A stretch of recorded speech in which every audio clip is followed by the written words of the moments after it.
মেট্রামেডিকা যেন অসম্পূর্ণ, পরিপূর্ণতা লাভ করে না। যদি পুরাতন রোগীতে সুনির্বাচিত ওষুধ ব্যর্থ হয় এবং রোগী নোংরা এবং শীতকাতর হয়, তাহলে সরিনাম প্রয়োগে রোগ অবস্থার উন্নতি বা আরোগ্য কিংবা জনিত যে বাধা বা প্রতিবন্ধকতা সেটা দূর হয় এবং পরবর্তীতে সঠিক ওষুধ নির্বাচনের উপযুক্ত লক্ষণ ফুটে ওঠে বা প্রকাশ পায়। সালফারের সাথে সরিনামের দারুণ সম্পর্ক, অনেকগুলো লক্ষণ একেবারে কাছাকাছি, সেম সেম, এবং একটি আর একটি সাহায্যকারী।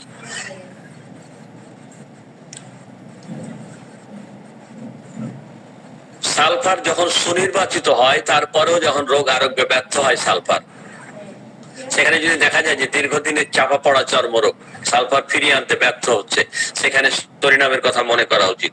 আমরা অনেকেই জানি যে সালফার চর্মরোগ চাপা পড়লে আমরা সালফার ইউজ করি সালফারের লক্ষণ থাকলে, কিন্তু মনে রাখতে হবে যে সালফার অনেক বেশি পুরাতন চর্মরোগ ফিরিয়ে আনতে প্রায় ক্ষেত্রেই ব্যর্থ। বড় পণ্ডিতেরা তো একেবারে ব্যর্থ বলছে, কিন্তু একেবারে ব্যর্থ না বলে এভাবে বলা যায় যে কিছুদিন, কয়েক মাস, কয়েক বছর আগে চর্মরোগ চাপা পড়েছে, সেই ক্ষেত্রে সালফার যতটা বাহাদুরি করতে পারে, কাজ করতে পারে, 10, 20, 30 বছর আগে চাপা পড়া চর্মরোগ ফিরিয়ে আনতে সালফার কিন্তু ব্যর্থ। সেই ক্ষেত্রে সালফারের লক্ষণ থাকা সত্ত্বেও সালফার যেখানে রোগী আরোগ্যে ব্যর্থ কিংবা চর্মরোগ ফিরিয়ে আনতে ব্যর্থ, সেই ক্ষেত্রে আমরা সরিনাম প্রয়োগ করবো। অর্থাৎ when sulphur failure give psorinum, sulphur যখন ব্যর্থ তখন আমরা সরিনাম প্রয়োগ করবো যদি সালফারের লক্ষণ থাকে। এখন আমরা আসি, এর শরীর যেন দুর্গন্ধের কারখানা, স্নান করলেও তার শরীরের দুর্গন্ধ যায় না। ডাক্তার নরেন্দ্রনাথ বলেন যে শরীরে এত তীব্র দুর্গন্ধ যে তার কাছে বসতে ইচ্ছা করে না, ওকে পাশে রাখতে ইচ্ছা করে না। সরিনামের রোগী কাছে এলে দূরে যায়, আর নাহলে নিজেই উঠে চলে যেতে ইচ্ছা করে, এরকম। ডাক্তার কেন বলেন যে সরিনামের শরীরের সমস্ত কাজ ধীরে ধীরে হয়, দৈহিক কাজগুলো ধীরে ধীরে হয়। কেমন? এর খাবার হজম হয় ধীরে ধীরে, এর মল নিঃসরণ হয় ধীরে ধীরে, অনেক চেষ্টা করে ধীরে ধীরে অল্প একটু মল নিঃসরণ হয়, মনে হয় যেন ভিতরে কিছু রয়ে গেল। প্রসাব করতে বসলে প্রসাব খুব ধীরে ধীরে হয়, মনে হয় ভিতরে কিছু প্রসাব রয়ে গেল। এর জ্বর সারার পরে ক্ষুধা ফিরে আসতে অনেক সময় লাগে, খুব ধীরে ধীরে ক্ষুধা আসতে চায় না। এর রোগ চলে যাওয়ার পরে এত দুর্বল হয়ে পড়ে, তার দুর্বলতা ফিরে আসে, দুর্বলতা কাটিয়ে শক্তি ফিরে আসতে, মানে দুর্বলতা দূর হয় খুব ধীরে ধীরে। এর রোগ আরোগ্য হয় খুব ধীরে ধীরে, কাজ এমনকি চলাফেরাও সে ধীরে ধীরে করে। অর্থাৎ এর সবকিছু যেন ধীর, অত্যন্ত ধীর, অত্যন্ত ধীর। এটি একটি কারণ ভিত্তিক ওষুধ, গভীর ক্রিয়া ওষুধ, অন্তর্বর্তীকালীন পলিক্রেস্ট, শিশু প্রধান, তরুণ এবং ক্রনিক রোগের শ্রেষ্ঠ অ্যান্টিসরিক নসড় ওষুধ। সাধারণত এই ওষুধটি শরীরের ডান দিকে কাজ করে। তাহলে এই গেল এর প্রাথমিক পরিচয়। এখন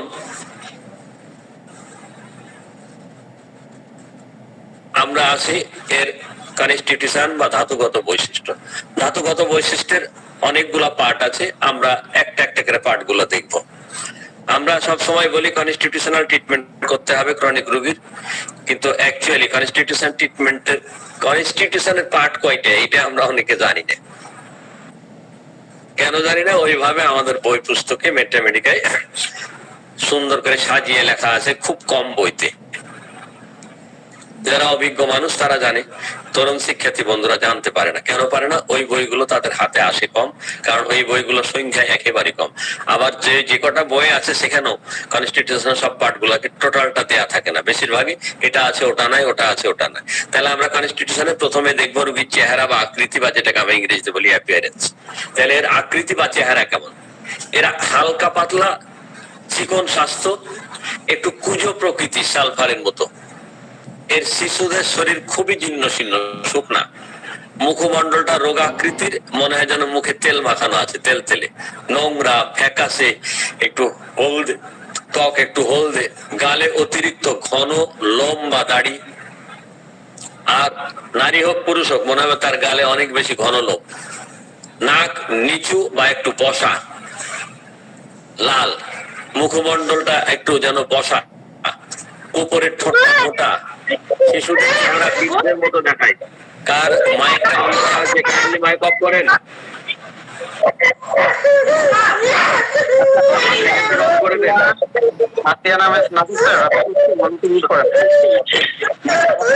ভাই কার মাইক অন আছে ওটা অন করতে অফ করতে বলেন, আর ওনার ভিডিওটা অফ করতে বলেন। ওই যে টুপি মাথায় দিয়ে কে যেন আছে, ওনার মাইকটা ক্যামেরাটা অফ করেন। এমডি রফিকুল, আপনি কাইন্ডলি আপনার ভিডিওটা অফ করুন। আব্দুল্লাহ ভাই উচিত চালু করে থাকতেন, ভিডিও অফ করুন, মাইক অফ করুন। না উনি শুনছেন না, ওনাকে আপনারা কিন্তু অফ করেন। আচ্ছা, শিশুদের চেহারা বৃদ্ধের মতো দেখায়, মাথার চুলগুলো কোঁকড়ানো কোঁকড়ানো, শুষ্ক, রুক্ষ, অসুন্দর। এদের চুলে সালফারের মতো, লাইকোপোডিয়ামের মতন, টিউবারকুলিন নামের মতন জটা বেঁধে থাকে। বারবার চিরুনি দিয়ে আঁচিড়ে জট খুলতে চেষ্টা করে কিন্তু ছুটে না। এদের শরীরের শিরাগুলো, রগগুলো যেন ফোলা ফোলা, শরীর দেখতে নোংরা, মনে হয় যেন ময়লা লেগে আছে, ময়লা মাখানো আছে, দাগ দাগ হয়ে থাকে। এদের ত্বক শুষ্ক, খসখসে কিংবা তেলতেলে, আঁশযুক্ত, ফাটা ফাটা, ফাটা থেকে রক্ত পড়ে। আবার ওই ভদ্রলোক টুপি মাথায় দিয়ে আবার ওই যে ক্যামেরা অন করেছে, ওনাকে অফ করেন।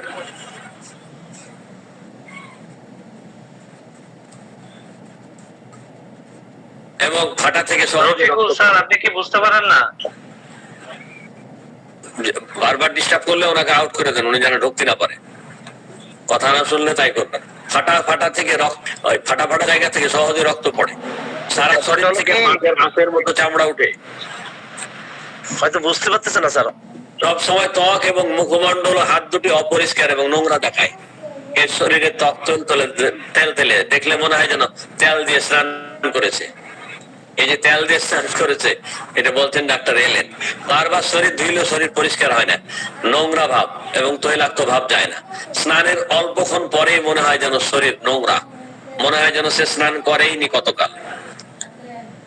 আমি শুরুতেই আলোচনার মধ্যে থাকবো, হয়তো কথা বলার সুযোগ পাবো না। আমার এখানে কিছু প্রিয় মানুষ, সবাই প্রিয় মানুষ, তারপরে স্পেশালি ব্যক্তিগত যোগাযোগ আছে, এরকম কিছু মানুষকে পাই। আমাদের একজন খুব ভালো আলোচক ডাক্তার লাবণী আমিন, আমাদের doctor Nasir sir, doctor Kalim Molla, এরকম অনেক মানুষ আছে যারা বেশ হোমিওপ্যাথিতে বেশ ভালো পাণ্ডিত্যের সাথে আলোচনা করেন। আমি সবাইকে যদিও দেখতে পাচ্ছি না, তো যাই হোক। এখন আসি, এদের প্রকৃতি বা কেমন, টেম্পারামেন্ট, মেজাজটা কেমন। এরা হতাশ, বিষণ্ণ, উদ্বিগ্ন, ভীতু এবং নার্ভাস প্রকৃতির। কাতরতা, ফার্স্ট গ্রেডের শীতকাতর, অত্যন্ত শীতকাতর। মায়াজম, আমরা জানি যে রফিকুল স্যার আপনি আবারও ভিডিওটা অন করে দিয়ে ক্লাসে ডিস্টার্ব করছেন স্যার। আপনি কাইন্ডলি ভিডিওটা অফ করেন, আর যদি ভিডিওটা অফ করতে না পারেন তাহলে ক্লাস থেকে বের হয়ে যান স্যার। আপনি ডিস্টার্ব করেন না স্যার, প্লিজ স্যার। ওনাকে বলেন ক্যামেরার উপর টোকা দেন, তাহলে আপনার ক্যামেরাটা অফ হয়ে যাবে। ক্যামেরার উপর টাচ করলে ক্যামেরাটা অফ করতে পারছে না। ক্যামেরার উপর টোকা দেন, একটা আঙ্গুলে টোকা দেন, তাহলে অফ হয়ে যাবে। আচ্ছা এখন আসি। বুঝতেই পারছেন। আচ্ছা থাক, ঠিক আছে, কথা আমরাই করি। ডায়াথেসিস কি, এর রোগ প্রবণতা কি? এটি হচ্ছে একটি স্ক্রোফুলাস ডায়াথেসিস, সেই সাথে এটাকে শরীর ডায়াথেসিসও বলছেন অনেকে, যেটাকে আমরা সহজ করে নিলে চর্মরোগ, ছোড়াজনিত চর্মরোগ। এর ক্রিয়া স্থান, শরীরের কোন কোন স্থানে ক্রিয়া করে, অর্থাৎ কোন কোন অর্গানে কাজ করে, আমরা সেটা দেখবো, বা শরীরের কোন কোন স্থানে কাজ করে। ত্বক, ত্বকের ভাঁজ, কান, নাক, গলা, গ্ল্যান্ড, শ্বাসযন্ত্র, পাকস্থলী, পেট, লিভার, মলদ্বার ইত্যাদিতে ইত্যাদি ইত্যাদি স্থানে কাজ করে। কারণ কি, কেন অসুস্থ হয়, কজেশনটা কি? যদি চর্মরোগ বা সাপ চাপা পড়ে যায়, আবহাওয়ার পরিবর্তন হয়, ঠান্ডা বা ঠান্ডা বাতাস, বজ্রঝড়, আঘাত, শরীরে কোনো মচকে যাওয়া, অতিরিক্ত ভার উত্তোলন, আবেগ, মানসিক পরিশ্রম ইত্যাদি কারণে অসুস্থ হয়। এখন আমরা তো রোগীর কেস টেকিং করার সময় জিজ্ঞাসা করি রোগীর অতীত ইতিহাস কি, পারিবারিক ইতিহাস কি, কিন্তু মেট্রোমেডিকে আমরা অতীত ইতিহাস, পারিবারিক ইতিহাস অনেক ক্ষেত্রে পাই না, কিছু কিছু পাই। আমি আমার মেট্রোমেডিকে সবগুলো দেওয়ার চেষ্টা করছি ক্রনিক মেডিসিনে। এখানে আছে রোগীর অতীত ইতিহাসের মধ্যে কি পাবেন, চর্মরোগ কিংবা সাপ চাপা পড়ে গেছিল, কিংবা একজিমা, বারবার টনসিল, গলা প্রদাহ, হাঁপানি, মদ পান ইত্যাদি হয়তো রোগীর অতীত ইতিহাসের মধ্যে পাবেন। রোগীর পারিবারিক ইতিহাস অর্থাৎ বাবা বা মায়ের ফ্যামিলিতে কি কি পেতে পারেন? একজিমা, অ্যালার্জি, হাঁপানি, ক্যান্সার, মদ পান ইত্যাদি। এখন এর কিনোট কি, প্রধান লক্ষণ কি? শরীনামের একেবারে একটা লক্ষণ যদি আমরা বলি যে একটা লক্ষণ দিয়ে শরীনামকে চিনতে চাই, এর প্রধান লক্ষণটা কি? প্রধান লক্ষণই হচ্ছে সাংঘাতিক হতাশা, একেবারে ফার্স্ট গ্রেডের হতাশা। এখন এর বিশেষ বিশেষ লক্ষণগুলো কি? আমরা যদি পুরা শরীনাম নাও পড়ি, নাও শুনি, এর বিশেষ কয়টা লক্ষণ যদি আমরা শুনি এবং এটি মনে রাখতে পারি, তাহলে শরীনামকে মোটামুটি নির্বাচনের জন্য অনেকটা সহজ হয়ে যায়। তাহলে এর বিশেষ বিশেষ লক্ষণ কি আমরা একটু দেখে আসি। বিশেষ লক্ষণের মধ্যে প্রথমেই আমরা পাবো অত্যন্ত উদ্বেগ, অত্যন্ত হতাশা, অত্যন্ত বিষণ্ণতা এবং অত্যন্ত ভয়। এর সমস্ত লক্ষণের মধ্যে দেখবেন খালি অত্যন্ত আর অত্যন্ত আর অত্যন্ত। এরা অত্যন্ত শীতকাতর, এত শীতকাতর যে সর্বদা গরম পোশাক পরে, এমনকি গ্রীষ্মকালেও পোশাক খুলতে চায় না, তার সারা শরীরে গরম পোশাক দিয়ে ঢেকে রাখে। বিশেষ করে তার মাথায় এত ঠান্ডা লাগে, মাথায় এত শীত করে যে গরমকালেও সে একটা গরম টুপি বা পাগড়ি দিয়ে মাথা ঢেকে রাখে, এবং গরমকালেও শরীরের কাপড় খুলতে চায় না, শুধু গোসলের সময় খুলে। এবং সে গরম পোশাক গায়ে দিয়েও গরমকালে শুয়ে থাকে। যদি গরমকালে ফ্যানও চালায়, তাও সে গায়ের উপর একটা কাঁথা দিয়ে চালায়, যেটা সালফারের রোগীরা করে, গায়ে একটা কাঁথা দিয়ে তারপর ফ্যান চালায়। তাহলে আমরা আসি যে এর শরীর থেকে নিঃসৃত সমস্ত স্রাব, যত স্রাব আছে, সেটা হতে পারে সর্দি স্রাব, মাসিক স্রাব, সাদা স্রাব, মল মূত্র, ঘাম, কানের পুজ, গায়ের থেকে যে পুজ বের হয়, এক কথায় শরীর থেকে যত ধরনের স্রাব বের হয়, তার সমস্ত স্রাবে পচা মাংসের মতো বিশ্রী দুর্গন্ধ। মনে হয় যেন দুর্গন্ধ যেন শরীনামের শ্রেষ্ঠ লক্ষণ। শরীর যেন অত্যন্ত পচা দুর্গন্ধের একটি কারখানা। স্নান করলেও যেন তার শরীরে দুর্গন্ধ যায় না। ওই যে বললাম, ডাক্তার নরেন্দ্রনাথ বলছেন যে এত দুর্গন্ধ তার শরীরে, ওর পাশে বসতে ইচ্ছা করে না, কাছে নিতে ইচ্ছা করে না। শরীনামের শরীরে তীব্র দুর্গন্ধ অন্য যে কোনো ওষুধের থেকে অনেক অনেক বেশি। যে কারণে একজন মনীষী বলছেন যে কোন জটিল রোগীতে তেমন কোন লক্ষণ যদি পাওয়া না যায়, শুধু পচা মাংসের মতো বিশ্রী দুর্গন্ধটা যদি শরীনামে পাওয়া যায়, তাহলে এই একটা লক্ষণের উপর ভিত্তি করেও যদি শরীনাম প্রয়োগ করা যায়, তাতেও ভালো রেজাল্ট পাওয়া যায়। তাহলে পচা দুর্গন্ধের ব্যাপারে শরীনাম কতটা শ্রেষ্ঠ যে ওই একটা লক্ষণের উপর ভিত্তি করেও শরীনাম প্রয়োগ করা যায়। এত দুর্গন্ধ আর কোন ওষুধের মধ্যে নাই। আমার ছোটবেলার একটা গল্প মনে পড়ে, গল্পটা আপনাদের সামনে একটু না বললে আমার ভালো লাগছে না। ছোটবেলায় হকারেরা বাজারে নানান ধরনের ওষুধ বিক্রি করতে আসতো, আর ওই মজার মজার গল্প বলতো, গান বাজনা করতো। আমরা ছোট মানুষ যে দাঁড়িয়ে যেতাম, এটা গান শুনবো। তো হকার একদিন বলছে, মানে দাঁতের মাজন বিক্রি করতে আসছে, তো দাঁতে অনেকের গন্ধ করে না, তো এখন মাজন বিক্রির জন্য সে একটা গল্প বলছে। গল্পটা হলো এরকম যে একজনের দাঁত মানে মুখে ভীষণ দুর্গন্ধ। তো রাত্রিবেলায় স্বামী স্ত্রী শুয়ে আছে, বউ বলছে যে তোমার মুখটা পিছন দিক পাঁচ দিকে করো, আর তোমার পাটা আমার মুখের দিকে করো। মানে বলছে পিছনটা মুখের দিকে করো, মুখটা পিছনের দিকে করো। তো স্বামী বলছে কেন? বলছে তোমার মুখে যে দুর্গন্ধ, তার চেয়ে তোমার পিছনের দুর্গন্ধ বেশি ভালো, সুতরাং তোমার মুখটা পিছন দিকে করো। তো শরীনামের দুর্গন্ধ এত বেশি মনে করেন যে ওই গল্পটা মনে পড়ে গেল। তো যাই হোক, অত্যন্ত ক্ষুধা, এত ক্ষুধা যে মাঝরাতে মানে রাতের মাঝামাঝিতে তার ঘুম ভেঙে যায় ক্ষুধার ঠেলায়, যে কারণে সে মাঝরাতে উঠে কিছু খায়। এই জন্য করে কি, এরা ওই বিছানার কাছে কিছু খাবার রাখে, রাতে ঘুম ভেঙে গেলে যাতে শুয়ে শুয়ে বা বিছানা থেকে হাত বাড়িয়ে নিয়ে খেতে পারে। বিশেষ করে বাচ্চাদের এই মাঝরাতে ওইটা কানবে খাওয়ার জন্য, যে কারণে মা করে কি, ওই শীতানের কাছে মাথার কাছে কিছু খাবার রেখে দেয়, বাচ্চা কানলে রাতে ওইটা খাবার দেয়। সেটা ফিডার হোক বা যদি একটু বড় বাচ্চা হয় অন্য খাবার হোক। বিশেষ করে মাঝরাতে এদের অত্যন্ত ক্ষুধা, শারীরিক ও জীবনী শক্তির অত্যন্ত দুর্বলতা। কোন সাংঘাতিক রোগে ভোগার পর বা অজানা কারণে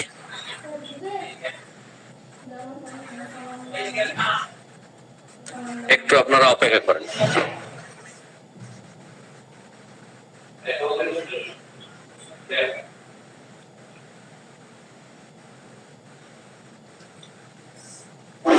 হ্যাঁ, তো যাই হোক,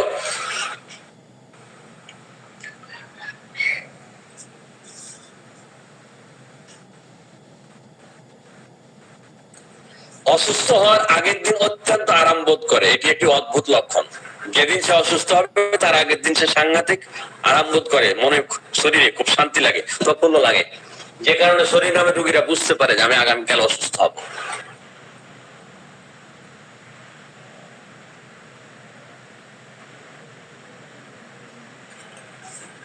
প্রতি শীতকালে অত্যন্ত চর্মরোগের প্রবণতা, শীতকাল আইলে তার চর্মরোগ দেখা দিবে, গরমকাল হলে চর্মরোগটা ভালো হয়ে গেল। উদ্ভিদ শুষ্ক, আক্রান্ত স্থানে ত্বক মোটা হয় এবং বিশ্রী দেখায়। যে জায়গায় তার চর্মরোগ হয় ওই জায়গায় ত্বকটা, চামড়াটা মোটা হয়ে যায় আর কালচে হয়ে যায়, বিশ্রী হয়ে যায়, দেখতে খারাপ লাগে। অত্যন্ত বিশ্রী ধরনের চর্মরোগ, চর্মরোগে আক্রান্ত স্থানে ত্বক অত্যন্ত মোটা। আর চর্মরোগ বিশেষত অত্যন্ত আঁশযুক্ত চর্মরোগ, যেটাকে আমরা সোরিয়াসিস বলছি, এই সোরিয়াসিস চাপা পড়ার ফলে তার অসুস্থতা। চর্মরোগে চুলকানির কারণে অত্যন্ত হতাশা। এই সরিনামের হতাশার অন্যতম কারণ কিন্তু হচ্ছে চর্মরোগ। সরিনামের চর্মরোগের পেশেন্ট যদি আসে, জিজ্ঞাসা করবেন, ও বলবে আমার মন অত্যন্ত হতাশ, অত্যন্ত মন মরা, মন খারাপ। কেন? এই চর্মরোগের কারণে আমার মনের মধ্যে কোনো শান্তি নাই, আমার মন সব সময় হতাশ, এইটি আর বোধহয় কখনো ভালো হবে না। বহু ডাক্তার দেখাচ্ছে, অনেকদিন ভুগছি, কোনো কাজ হচ্ছে না। এই হতাশার অন্যতম কারণই হচ্ছে তার এই চুলকানি, এই চর্মরোগ। হজম শক্তি অত্যন্ত দুর্বল, অত্যন্ত দুর্গন্ধযুক্ত উদারাময়। ঘামের কারণে শরীর অত্যন্ত দুর্বল হয়ে পড়ে। যত বেশি ঘামে শরীর তত বেশি দুর্বল হয়ে পড়ে। তরুণ রোগের পর অত্যন্ত ঘাম সহ সকল রোগ উপশম হয়। তবে তরুণ রোগে আবার একটা সুবিধা, যে ঘামলে তার শরীর উপশম বা আরাম বোধ হয়। অত্যন্ত ঘাম হয়, ঘামলে শুইলে সকল রোগ উপশম বোধ করে। তিনটে জায়গায় খেয়াল রাখেন, ঘামলে শুইলে সকল রোগ উপশম বোধ করে। আবহাওয়ার পরিবর্তনে বা ঠান্ডা বাতাস অত্যন্ত অসহ্য। সারা শরীরে ত্বক, বিশেষত মুখমণ্ডল এবং হাতের ত্বক অত্যন্ত অপরিষ্কার, নোংরা, ফাটা ফাটা। সকল রোগ শীতকালে ঠান্ডা খোলা বাতাসে ও ঠান্ডা প্রয়োগে অত্যন্ত বৃদ্ধি হয়। জন্ম নেওয়া নতুন শিশু সারাদিন হাসি খুশি থাকে, ঘুমায়, কিন্তু সারা রাত অত্যন্ত কান্না করে।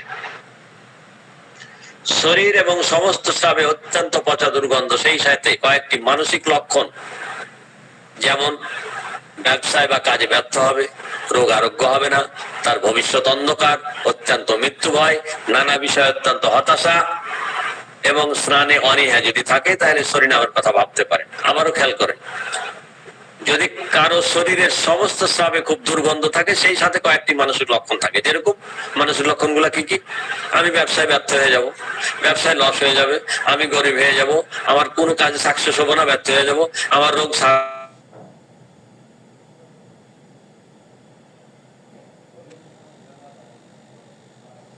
আমার ভবিষ্যৎ অন্ধকার, আমি মরে যাব, এবং কথা ভাবতে পারি, রোগ যেমন তাই হোক।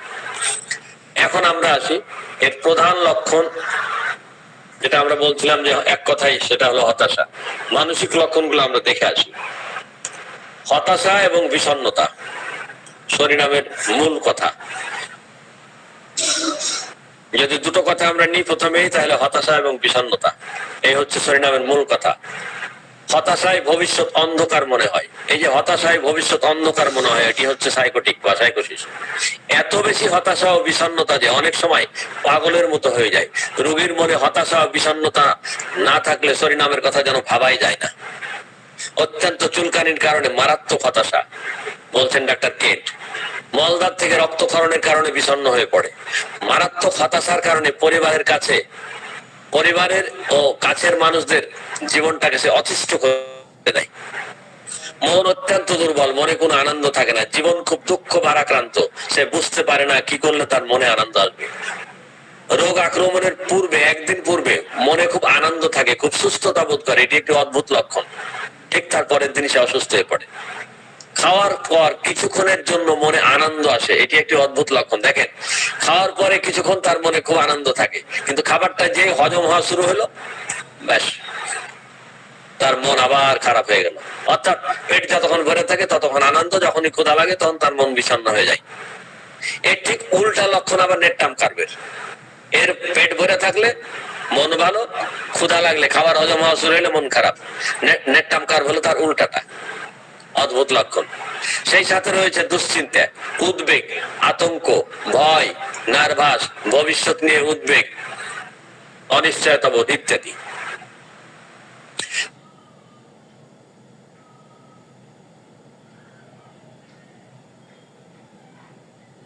দরিদ্র হয়ে যাবে,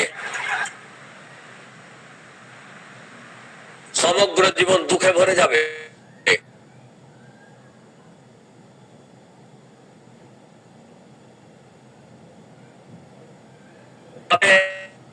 স্বপ্নে থাকে। যা যা দিনের বেলায় কল্পনা করে, দিনের বেলায় যা যা করে, রাতে ঠিক ওগুলোই সে স্বপ্নে দেখতে থাকে। খুঁতখুঁতে স্বভাব, মারাত্মক উত্তেজনা প্রবণ, মারাত্মক জেদি, মারাত্মক বদমেজাজি, এগুলো হচ্ছে সিফিলিটিক টেন্ডেন্সি। তবে কারো প্রতি সে হিংসা বা কারো ক্ষতি করে না। সরিনাম এবং সালফার বন্ধুত্বপূর্ণ বা পরিপূরক সম্পর্ক, এবং এই দুটি ওষুধের মানুষেরা অসৎ প্রকৃতির হয়। সালফারও অসৎ, সরিনামও অসৎ, তবে সালফার হচ্ছে বেশি অসৎ, সরিনাম সেই তুলনায় ভালো। সরিনাম অপরিষ্কার এবং নোংরা স্বভাব, স্নান করতে চায় না, ঠিক যেন সালফার। ফলে শরীর ও পোশাক অপরিষ্কার, দুর্গন্ধযুক্ত এবং নোংরা হয়ে থাকে। শরীর এতটা নোংরা যে বারবার ধুইলেও দেখলে মনে হয় যেন গোসলই করেনি, ধোয়াই হয়নি। সরিনামের রোগীরা শরীর ও পোশাক পরিষ্কার করতে চায় না, অপরিষ্কার নোংরা পোশাক পরতে তারা দ্বিধা করে না, জিনিসপত্র ঠিক মতো গুছিয়ে রাখে না। ছাত্রছাত্রীরা তার পোশাক, জুতা, বই, খাতা ছড়িয়ে ছিটিয়ে ঘর এলোমেলো করে রাখে, নোংরা করে রাখে। বাড়ির বাইরে থেকে বেরিয়ে এসে হাত মুখ না ধুয়ে খেতে বসে যায়, খাওয়ার পর পোশাকে হাত মুছে নেয়, শিশুরা খাওয়ার পর নিজের পোশাকে বা মায়ের শাড়িতে হাত মুছে নেয়। এমনকি অনেক সময় নাকের সর্দি পোশাকে মুছে নেয়, ধুলা কাদা মাখা জুতা নিয়ে ঘরে ঢুকে পড়ে, হাত পা না ধুয়ে বিছানায় শুয়ে পড়ে, ঘরে থুতু ফেলে, নাকের ময়লা ফেলে, নাক থেকে যে সর্দি বের হয় অনেক সময় শিশুরা সেটা জিভে দেখো আনন্দের সাথে চেটে চেটে খায়, যেন জাপানি ঘি খাচ্ছে এরূপ। সরিনামের স্বভাব ঠিক যেন সালফারের মতো নোংরা, সে কারণে সরিনামকে বলা হয় শীতকাতর সালফার, মানে সেম সেম লক্ষণ। যে কারণে একজন মনীষী রসিকতা করে বলছেন সরিনাম যেন শীতকাতর সালফার। স্নান করতে চায় না, তবে স্নান করলে তার ভালো লাগে, আরাম বোধ করে, উপশম বোধ করে। এখন আমরা যদি তুলনা করি সালফারের সাথে, সালফার স্নান করতে চায় না, কারণ স্নান করলে অসুস্থ হয়ে পড়ে, আর সরিনাম স্নান করলে আরাম বোধ করে। সরিনামের রোগীরা পরিষ্কার পরিচ্ছন্ন থাকতে পছন্দ করে, এটি আবার ডাক্তার ফাটক বলছেন এবং ডাক্তার মহিম ভট্টাচার্য দুজনে বলছেন যে সরিনামের পেশেন্টেরা আবার পরিষ্কার পরিচ্ছন্ন থাকতে পছন্দ করে, এমন পেশেন্টও কিন্তু পাবেন, যদিও এটি থার্ড গ্রেডের লক্ষণ। অত্যন্ত অলস, মন ও শরীর খুব দুর্বল, ফলে কোনো কিছু করতে ভালো লাগে না, পরিশ্রম করতে মন চায় না, সর্বদা শুয়ে থাকতে চায়। পরিশ্রম করলে শরীর দুর্বল হয়ে পড়ে, অসুস্থ হয়ে পড়ে। বিশেষত সকালবেলা শরীর এতটা নিস্তেজ থাকে, ঘুম আসে, ফলে কাজ করতে মন চায় না, এদের দুপুর পর্যন্ত শুয়ে থাকতে চায়, ঠিক যেন সালফারের মারপেটের খেলায় তো হয়। এইরকম রাস্তার ভিড়ে এরা খুব ভয় পায়, একা থাকতে ভয় পায়। যখনই একা থাকে তখন তার ভবিষ্যতে ভাগ্যে কি ঘটবে এই চিন্তাটাই তার মাথায় কাজ করে। মনে করে সৃষ্টিকর্তার দয়া পাওয়ার কথা ছিল যখন, তখন আমি অন্যায় করেছি, পাপ করেছি, সুতরাং আমি আর ক্ষমা পাবো না, আমার ইহকাল পরকাল সব নষ্ট হয়ে গেছে। সে কারণে ধর্মীয় বিষয়ে তার একটা অশান্তি, হতাশা কাজ করে। আর ধর্ম করে লাভ কি, আমি তো পাপ করে শেষই করেছি, মাপ পাওয়ার দিন তো পার করে দিয়েছি, আল্লাহ তো অসন্তুষ্ট হয়ে গেছে। কোনো আশার আলো সে দেখতে পায় না। এর স্বাস্থ্য নিয়ে খুবই টেনশন, খুবই উদ্বেগ। অসুস্থ হইলে এরা হতাশ হয়ে পড়ে। দীর্ঘদিন রোগে ভোগার কারণে হতাশ হয়ে যায়, মনে হয় আর সুস্থ হবে না। এই যে দীর্ঘদিন রোগে ভোগার কারণে তার হতাশা, আর সুস্থ হবে না, এই যে সুস্থ হবে না, এই হতাশা, এটি হচ্ছে সাইকোটিক রোগ। আরোগ্যের ব্যাপারে হতাশা, নিজের জীবন এবং চারপাশের মানুষকে তার অসহ্য লাগে, ভালো লাগে না, নিরিবিলিতে একা থাকতে পছন্দ করে। সে পরিবারের মানুষদের সাথে থাকতে আনন্দ পায় না। মনে আশা আকাঙ্ক্ষা খুব অস্বাভাবিক ভাবে কমে যায়, কাল্পনিক চিন্তার মধ্যে ডুবে থাকে, এটিও সাইকোসিস। সরিনামের মানসিক অবস্থার কারণে সে সুস্থ না হওয়া পর্যন্ত তার সাথে চলাফেরা করে কোনো শান্তি পাবেন না। সে এত হতাশ, এত নিরাশ, এত তার মন খিটখিটে যে একজন মনীষী বলছেন যে সরিনামের পেশেন্ট যতক্ষণ সুস্থ না হয়, অসুস্থ থাকে, এর সাথে চলাফেরা করে শান্তি পাওয়া যায় না। অত্যন্ত মৃত্যুবাদ, সব সময় মৃত্যুর কথা চিন্তা করতে থাকে, মনে হয় নিশ্চিত মরে যাব। হৃৎপিণ্ডে সুস্ফোটানো ব্যথা হলে মনে করে আমার বুঝি কাম শেষ, আমি মরে গেলাম, এটি সাইকোসিস। টেনশনে বা মনের কষ্টে আত্মহত্যার চিন্তা করে, এটি সিফিলিটিক। ধর্মের প্রতি খুব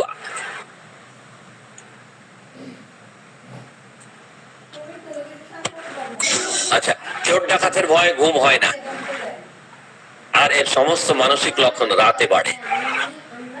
শিশুরা অসুস্থ, জেদি, মানুষজন কাছে থাকা পছন্দ করে না, খুব বিরক্ত বোধ করে, সেই সাথে অস্থিরতা, বিরক্তিকর ঘ্যান জ্ঞানানি স্বভাব, ঘ্যান জ্ঞান করে, কাঁদে, মাকে জ্বালায়, নিদ্রাহীনতা, বিশেষ করে রাতে শিশুদের মোটে ঘুমায় না। শিশুরা দিনে হাসি খুশি থাকে, কারণ দিনের বেলা ঘন ঘন খাবার পায়, কিন্তু রাতের বেলা ক্ষুধা, প্রচন্ড ক্ষুধা, কিন্তু ঘন ঘন খাবার সুযোগ থাকে না, সবাই ঘুমায়, মা ঘুমায়, খাওয়াবে কে? যে কারণে সে রাত্রে বেশি কান্না করে, কারণ সরিনামের পেশেন্টদের অত্যন্ত ক্ষুধা, ঘন ঘন খেতে চায়। রাতের বেলা যেহেতু ঘন ঘন খেতে পায় না, তাই কান্না করে বেশি, দিনের বেলা ঘন ঘন খেতে পায়, তাই কান্না কম করে। নানান বায়না ধরে, তবে খাবার দিলে আবার খেয়ে ঘুমিয়ে পড়ে। অসুস্থ শিশু দিন রাত ঘুমাবে না, অস্থির হয়ে কাঁদবে। ডাক্তার এলেন বলছেন, শিশুরা সারা রাত চিৎকার করে, কাঁদে, বিরক্ত করে, কিন্তু সারাদিন হাসি খুশি থাকে এবং ঘুমায়, কারণ একটাই, দিনে খেতে পায়। আমরা যদি তুলনা করি তাহলে দেখতে পাবো, শিশু রাতে কান্না করে, দিনে শান্ত থাকে, জেলাপা। শিশু সারাদিন কান্না করে, রাতে সারা রাত ঘুমায়, লাইকোপোডিয়াম।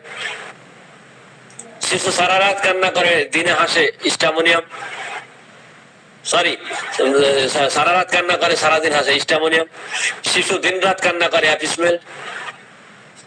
সরিনামের রোগীরা খুব তাড়াহুড়া করে, খুব অস্থিরতা, বজ্রঝড় হওয়ার 2 দিন আগেই বুঝতে পারে যে আগাম, মানে এরা ঠিক যেন ওই ব্যারোমিটারের মতন, ঝড় বৃষ্টি হবে 2 দিন পরে, সে 2 দিন আগে টের পায়। কিভাবে টের পায়, কেন টের পায়? 2 দিন আগে থেকেই তার অস্থিরতা শুরু হয়ে যায় মনের মধ্যে। সে জানে যে আমার অস্থিরতা কেন হয়, ঝড় বৃষ্টি হওয়ার আগেই তার অস্থিরতা শুরু হয়, সেই কারণে সে আগাম বলে দেয় 2 দিন পরেই ঝড় বৃষ্টি হবে, বজ্র বৃষ্টি হবে। তুমি কিভাবে বুঝলে? আমার মনের মধ্যে অস্থিরতা শুরু হয়ে গেছে, এই ঝড় বৃষ্টি হওয়ার 2 দিন আগেই অস্থির হয়ে যায়, ঝড় বৃষ্টির সময় অস্থির হয়ে যায়, যে কারণে আমি বুঝতে পারি। এটি একটি অদ্ভুত লক্ষণ, সে আগাম বলে দেয় যে ঝড় বৃষ্টি হবে, কারণ সে আগাম টের পায়, তার শরীর বলে দেয়, কারণ তার শরীরে অস্থিরতা, মনে অস্থিরতা শুরু হয়ে যায়, বিশেষ করে মানসিক অস্থিরতাটা শুরু হয় আর কি, শারীরিক নয়, মানসিক অস্থিরতা শুরু হয়ে যায় ঝড় বৃষ্টির 2 দিন আগে। এখন আমরা আসি, সাংঘাতিক জ্বরে এরা হতাশ হয়ে যায়, মৃত্যু ভয় দেখা দেয়, তার ধারণা জ্বরের পর নিশ্চিত আমি মরে যাব, তবে নাক দিয়ে যদি রক্তস্রাব হয় তখন তার হতাশা এবং ভয় কেটে যায়। অদ্ভুত লক্ষণ, যখনই জ্বর হয় তখন তার এমন হতাশা দেখা দেয়, সে মনে করে আমি শেষ, কিন্তু যখনই নাক দিয়ে কিছু রক্ত বেরিয়ে গেল তখন তার হতাশা শেষ হয়ে গেল। অদ্ভুত লক্ষণ। স্মরণ শক্তি খুবই দুর্বল, কিছু মনে রাখতে পারে না, স্থান ভুলে যায়, এমনকি নিজের বাড়িও চিনতে পারে না।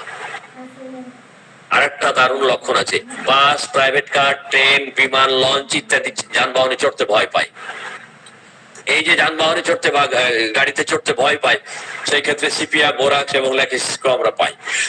অতিরিক্ত সোরাদোষে দূষিত রোগী যারা, তারা নার্ভাস, অস্থির এবং সহজে চমকে ওঠে এবং ভয় পায়। খেয়াল রাখেন, যারা খুব দ্রুত নার্ভাস হয়ে যায়, খুব অস্থির, খুব সহজে চমকে ওঠে, ভয় পায়, এরা সোরাদোষে মারাত্মক ভাবে দূষিত, অর্থাৎ এই লক্ষণগুলো সোরার লক্ষণ।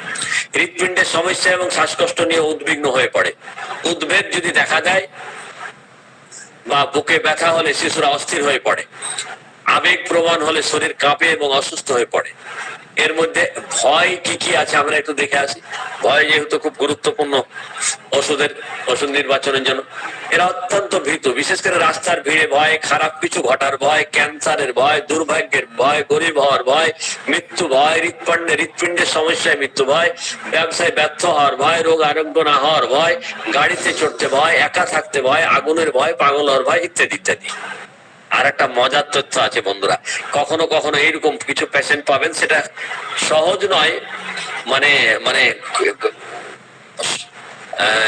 অ্যাভেলেবল নয় রোগীগুলো, কিন্তু মাঝে মাঝে পাওয়া যায়।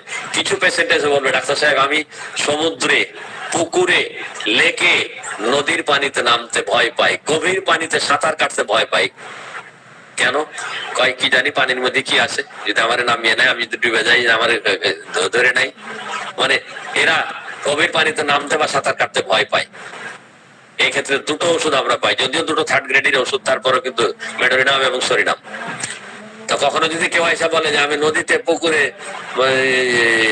লেকের পানিতে, সমুদ্রে নামতে পারি না, গভীর পানিতে সাঁতার কাটতে পারি না, তাহলে আমরা এই 2টো ওষুধকে মনে করতে পারি। অনেক সময় হয় কি, একটা লক্ষণ কিন্তু একটা ওষুধ নির্বাচনের জন্য যথেষ্ট হয়ে যায় যদি সেই লক্ষণটা সেইরকম গুরুত্বপূর্ণ হয় এবং আমরা বুঝে দিতে পারি। তাই বলে আমি বলছি না একটা লক্ষণ পাইলে ওষুধ দিয়ে দেবেন, ব্যাপারটা এমন নাই। এখন আমরা এতক্ষণ তো মানসিক লক্ষণ জানলাম, এখন আমরা জানবো কিছু রোগ লক্ষণ। বিশেষ করে প্রথমে আমরা দেখে আসি মাথা ব্যথা। ক্ষুধা লাগলে বা একবেলা না খেলে মাথা ব্যথা শুরু হয়ে যায়। কোনো কারণে দূরে কোথাও গেছিস, দুপুরে খাবারটা খেতে দেরি হয়ে গেছে, খাওয়া হয় নাই, মাথা ব্যথা শুরু হয়ে গেল। দুর্বলতা অনুভব করে, কোনো কাজ মানে ক্ষুধা লাগলে মাথা ব্যথাই শুধু হয় তাই না, শরীর ভীষণ দুর্বল হয়ে যায়, কোনো কাজ করতে পারে না। তবে কিছু খেলে আবার মাথা ব্যথা কমে যায়, দুর্বলতা কমে যায়। আবহাওয়া পরিবর্তনের কারণে বা সামান্য সর্দি লাগলে কিংবা মাথায় সামান্য ঠান্ডা বাতাস লাগলে তার সর্দি কাশি শুকিয়ে গিয়ে মাথা ব্যথা শুরু হয়ে যায়। দীর্ঘদিনের স্থায়ী পুরাতন মাথা ব্যথা, নির্দিষ্ট সময় মানে নির্দিষ্ট সময় বা নির্দিষ্ট সময় অন্তর মাথা ব্যথা হয়।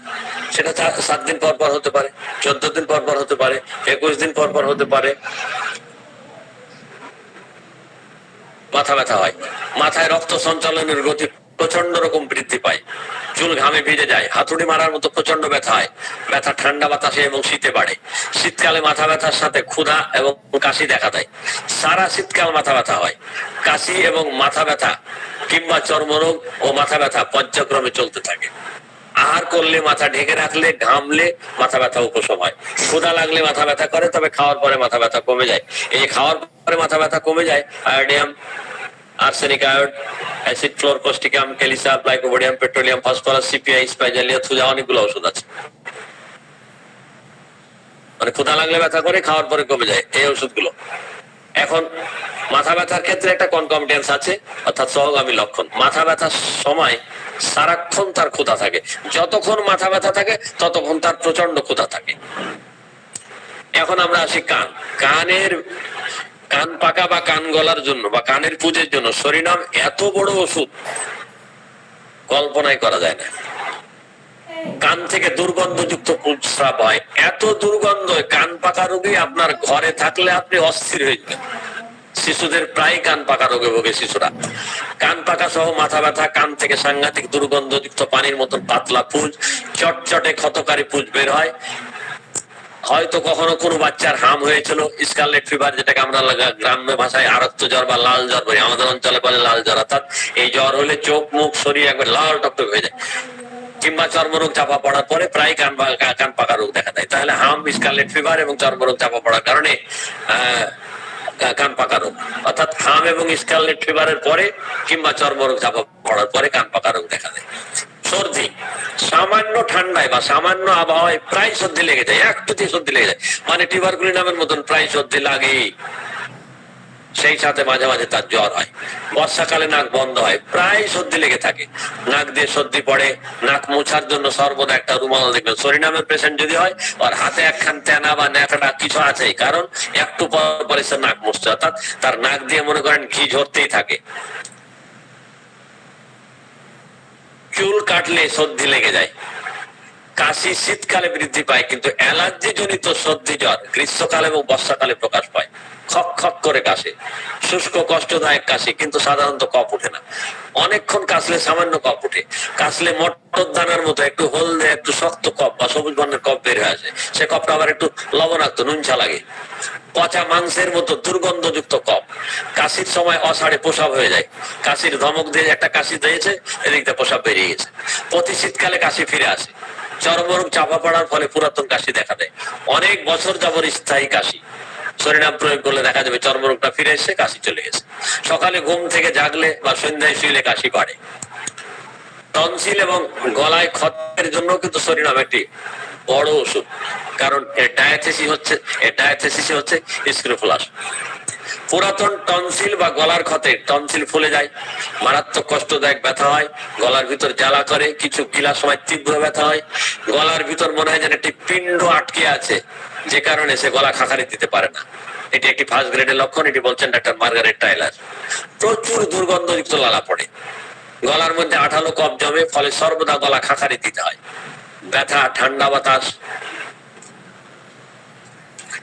ঠান্ডা পানি ও ঠান্ডা খাবারে বৃদ্ধি হয়। গরম সেক দিলে, গরম কাপড় গলায় জড়িয়ে রাখলে তখন একটু আরাম বোধ করে।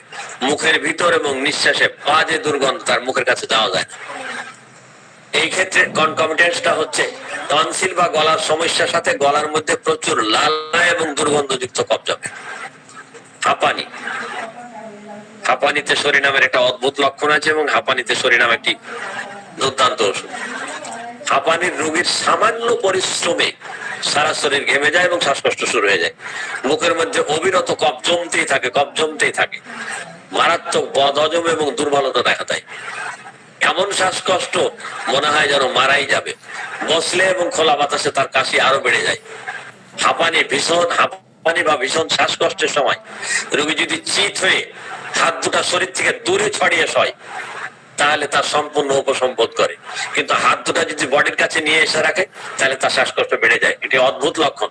যখনই তার শ্বাসকষ্ট হবে বিছানায় চিত হয়ে শুয়ে যাবে, হাত দুটাকে শরীর থেকে দূরে সরিয়ে দিবে, ছড়িয়ে দিয়ে শুবে, তাহলে তার শ্বাসকষ্ট করবে। যত দূরে ছড়াবে তত আরাম বোধ করবে, যত কাছে আনবে তার শ্বাসকষ্ট বাড়বে। যেন ম্যাজিকের মতো কারবার। যে কারণে হাত দুটাকে দূরে ছড়িয়ে দিবে, তাতে সে আরাম বোধ করবে। এই যে যত দূরে ছড়ায় তত আরাম বোধ করে, যত কাছে আনে হাত দুটা তত কষ্ট বাড়ে, এটি বলছেন ডাক্তার কেট। এই রোগের ক্ষেত্রে এটি একটি অদ্ভুত লক্ষণ। যানবাহনে চড়লে আবার তার শ্বাসকষ্ট আরাম বোধ করে। আমরা যদি তুলনা করি এই হাঁপানির ক্ষেত্রে, তাহলে দাঁড়িয়ে থাকলে হাঁপানি উপশম হয়, ক্যানাবিস সেট বলছেন ডাক্তার নরেন্দ্রনাথ। আর চর্মরোগ চাপা পড়ার ফলে হাঁপানি দেখা দেয়, বুকের মধ্যে পানি জমে শ্বাসকষ্ট হয় বা হাঁপানি দেখা দেয়। কাশি হয় এবং কফটা হলুদ বা সবুজ বর্ণের।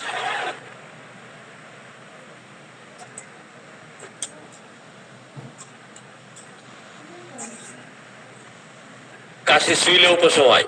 এই যে কাশি শুইলে উপশম হয়, এক্ষেত্রে ম্যাঙ্গানাম, ক্যালকেরিয়া ফসফেট, ইউফ্রেসিয়াকে আমরা পাই। প্রায় হাঁপানি রোগে শরীর নামের রোগীরা কষ্ট পায়। হাঁপানি রোগে একটা কনকমিটেন্স আছে, সোরামায়োজম। খুব শীতকাতর আবহাওয়ার পরিবর্তনে অসুস্থ হয়ে পড়ে ও শরীরে মারাত্মক দুর্গন্ধ, এগুলো হচ্ছে হাঁপানি রোগীর ক্ষেত্রে এর কনকমিটেন্স। খোলা বাতাসে নিঃশ্বাস নিতে পারে না। এই যে খোলা বাতাসে নিঃশ্বাস নিতে পারে না, এটি হচ্ছে টিউবারকুলার মায়োজম। শারীরিক দুর্বলতার সময় খোলা বাতাসে এবং দাঁড়িয়ে থাকা অবস্থায় অত্যন্ত দুর্বলতা বোধ করে এবং নিঃশ্বাস নিতে খুবই কষ্ট হয়। ফলে তাড়াতাড়ি দ্রুত বাড়ি গিয়ে শুয়ে পড়ে, বিশেষ করে চিত হয়ে, তাতে তার শ্বাসকষ্টটা কমে আসে। অজীর্ণতা, বদহজম যেটাকে আমরা বলি। শরীরের শিশুরা সব সময় খেতে চায়, তার ক্ষুধায় যেন মিটে না। সাধারণত বেশিরভাগ রিকেট রোগে যারা ভোগে, অর্থাৎ যে সমস্ত বাচ্চার কোনো অঙ্গের শীর্ণতা, কোনো অঙ্গ শুকিয়ে যাচ্ছে, হাত পা বা কোনো অঙ্গ শুকিয়ে যাচ্ছে, এই যে যেটাকে আমরা বলছি রিকেট রোগ, এই রিকেট রোগের বাচ্চারা সাংঘাতিক ক্ষুধা, তাদের যেন ক্ষুধাই মিটে না, সারাক্ষণ খাই করতে থাকে, প্রচুর খায়, কিন্তু দুর্বল হজম শক্তির দুর্বলতার কারণে এরা হজম করতে পারে না। এই খাবে, খেয়ে বমি করবে, বমিটা টক, পিত্ত, রক্ত মিশ্রিত বমি। সামান্য বেশি আহার করলে উদারময় দেখা দেয়। অম্ল অজীর্ণ রোগে টক পচা ডিমের মতো ঝাঁঝালো গন্ধযুক্ত ঢেকুর উঠে। যথেষ্ট খায় তবু শরীর শুকিয়ে যায়, এটি হচ্ছে টিউবারকুলার মায়োজম। লিভারের ব্যথায় ডান পাশে কাত হয়ে শুইতে পারে না। বায়ু নিঃসরণে পেট ব্যথা কিছুটা কমে। পাতলা পায়খানা বা উদারাময়। কিছু ভালো বাংলা যেগুলো আমাদের অনেক সময় বুঝতে ঝামেলা হয়, পাতলা পায়খানা কইলে ভালো হইতো। পেটের পুরানো রোগ, খাবার হজম হয় না, ফলে প্রায় উদারাময় বা পাতলা পায়খানায় ভুগে। দিন রাত ঘন ঘন পায়খানা হতে থাকে, বারবার পায়খানা হতে থাকে। মলের সাথে গোটা গোটা খাবার বের হয়ে যায়, ঠিক মতো হজম হয় না। যা খায় তাই যেন গোটা গোটা বেরিয়ে যাচ্ছে, মানে ক্ষুদ্র ক্ষুদ্র গোটা গোটা খাবার বেরিয়ে যাচ্ছে। পচা মাংসের মতো দুর্গন্ধ মল, এবং তাতে মনে হয় যে একটু কফ জড়িয়ে আছে, শ্লেষ্মা জড়িয়ে আছে। মল নরম বা পানির মতন তরল, সবুজ, গাঢ়, বাদামি বর্ণ বা কালচে বর্ণের। হঠাৎ পায়খানার বেগ হয়, বেগ ধরে রাখতে পারে না। তরল মল দ্রুত বেগে বের হয়, অসাড়ে মল বেরিয়ে যায়। উদারাময় রাতে বাড়ে। উদারাময় রাত 1টা থেকে রাত 4টা পর্যন্ত, অর্থাৎ ভোর 4টা পর্যন্ত বাড়ে। এটি একটি একক লক্ষণ। এই রাত 1টা থেকে 4টার মধ্যে উদারাময় বা পাতলা পায়খানা, এটি একক লক্ষণ বলছেন ডাক্তার কেট। মলমূত্র শরীরে এত সাংঘাতিক দুর্গন্ধ যে বারবার শরীর ধুইলেও গন্ধ যায় না। ফলে শিশুর মলমূত্র বা শরীরের দুর্গন্ধে মা পর্যন্ত বিরক্ত হয়ে যায়। যে মা কখনো বাচ্চার মলমূত্র পরিষ্কার করতে বিরক্ত হয় না, কিন্তু শরীর নামের রোগী যদি হয়, এত দুর্গন্ধ মা বিরক্ত হয়ে যায়। এই ক্ষেত্রে একটা কনকমিটেন্স আছে। পানির মতো দুর্গন্ধযুক্ত পায়খানার সাথে কান থেকে দুর্গন্ধযুক্ত স্রাব বের হয়। যখন তার পাতলা পায়খানা হয় দুর্গন্ধযুক্ত, তখন তার কান থেকে পাতলা রস, দুর্গন্ধযুক্ত রস বের হয়, রস হয়। এখন এখানে একটি নোট আছে, মল, ঘাম, প্রস্রাব, বায়ু নিঃসরণ, সাদা স্রাব, মাসিক স্রাব, সর্দি, কফ, পুজ সহ সমস্ত স্রাব পচা মাংসের মতো অত্যন্ত দুর্গন্ধযুক্ত, যেটা আমরা ক্রিয়োজোটেও পাই। খুব সকালে প্রচন্ড মল বেগ হয়, মনে হয় যেন এক্ষুনি মল বেরিয়ে পড়বে, দৌড় দিয়ে তাড়াতাড়ি পায়খানায় যেতে হয় সালফার রোগীর মতো, নাহলে কাপড় নষ্ট হয়ে যায়। সাংঘাতিক দুর্গন্ধযুক্ত উদারময় দেখা দেয়। মল ত্যাগের সাথে পচা ডিমের মতো বায়ু নিঃসরণ হয়। শিশুদের দাঁত গজানোর সময়, সাংঘাতিক তরুণ রোগে ভোগার পর, শীতের দিনে এবং খুব সকালে কিংবা আবহাওয়ার পরিবর্তনের সময় ও চর্মরোগ চাপা পড়ার কারণে উদারময় দেখা দেয়। কফি মোটেও সহ্য হয় না, কফি খাইলে পাতলা পায়খানা হয়।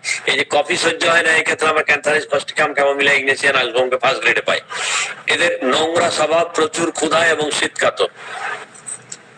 এই উদারময়ের সাথে আমরা তিনটে জিনিসকে মনে রাখবো: নোংরা স্বভাব, প্রচুর ক্ষুধা এবং অত্যন্ত শীতকাতর। এইতে গেল পাতলা পায়খানা। কোষ্ঠবদ্ধতা আমরা একটু দেখে আসি। কোষ্ঠবদ্ধতা এবং অর্শ, মল অত্যন্ত শক্ত, গুটলে গুটলে সহজে নির্গত হতে চায় না। এমনকি মল নরম হলেও সহজে বের হতে চায় না, যথেষ্ট বেগ দিতে হয়, যেটা অ্যালুমিনাতে আমরা পাই। একেবারে মলত্যাগ শেষ করতে পারে না, একবারে গিয়ে মলত্যাগ শেষ করতে পারে না, কয়েকবার যাইতে হয়, একটু একটু করে হয়ে হয়ে কয়েকবারে, তারপরেও মনে হয় যেন কিছু মল রয়ে গেল। মল পচা মাংসের মতো, এক কথায় তার সবকিছুতে যেন পচা মাংসের দুর্গন্ধ, কথাটা মনে রাখতে হবে। প্রচন্ড কোষ্ঠবদ্ধতার সাথে সর্বদা পিঠ এবং কোমর ব্যথা। এই কোষ্ঠবদ্ধতার সাথে যদি কোমর ব্যথা বা পিঠ ব্যথা থাকে, তাহলে শরীনামকে যেন আমরা মনে রাখি। প্রচন্ড ক্ষুধা এবং খুব দুর্গন্ধযুক্ত বায়ু নিঃসরণ, বিশেষত শিশুদের কোষ্ঠবদ্ধতায় ইয়া প্রায় অব্যর্থ বলা যায়। একজন মনীষী তো বলছেন যে শিশুদের কোষ্ঠবদ্ধতায় শরীনাম অব্যর্থ। তা উনি অব্যর্থ বলছে, কেউ ধরবে না, কিন্তু আমি অব্যর্থ পেলে আবার ধরবে, এই জন্য আমি প্রায় শব্দটা লাগিয়ে নিয়েছি।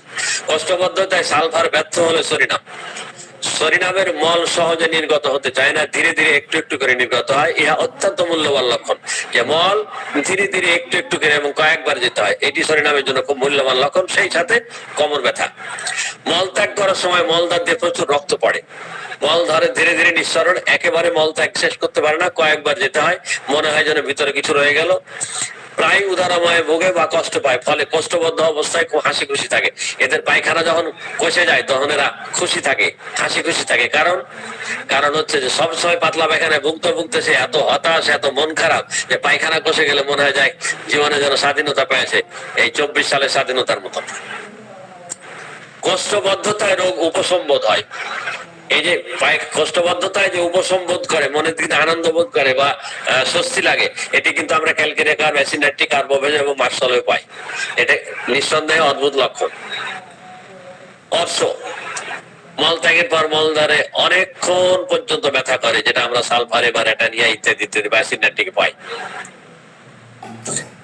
প্রস্রাব খুব ধীরে ধীরে নিঃসরণ হয়, একবারে প্রস্রাব শেষ করতে পারে না, কয়েকবার যেতে হয়, মনে হয় যেন ভিতরে কিছু রয়ে গেল। প্রস্রাবের বেগ ধরে রাখতে পারে না, দিনে প্রস্রাব বেশি হয়। শিশু এবং বৃদ্ধদের প্রস্রাব বন্ধ হয়ে যাওয়ার ফলে অনেক সময় যন্ত্রণা হয়, শিশুরা বিছানায় প্রস্রাব করে। প্রতি পূর্ণিমায় শিশুরা ঘুমের মধ্যে বিছানায় প্রস্রাব করে। মাসিক স্রাব, রক্তস্রাবের প্রবণতা, বিশেষ করে জরায়ু থেকে রক্তস্রাব, পচা মাংসের মতো অত্যন্ত দুর্গন্ধযুক্ত রক্তস্রাব। জরায়ু ঢিলা হয়ে যায়, গর্ভপাতের পর বা সন্তান প্রসবের পর বারবার হালকা উজ্জ্বল বর্ণের চাপ চাপ রক্তস্রাব দেখা দেয়।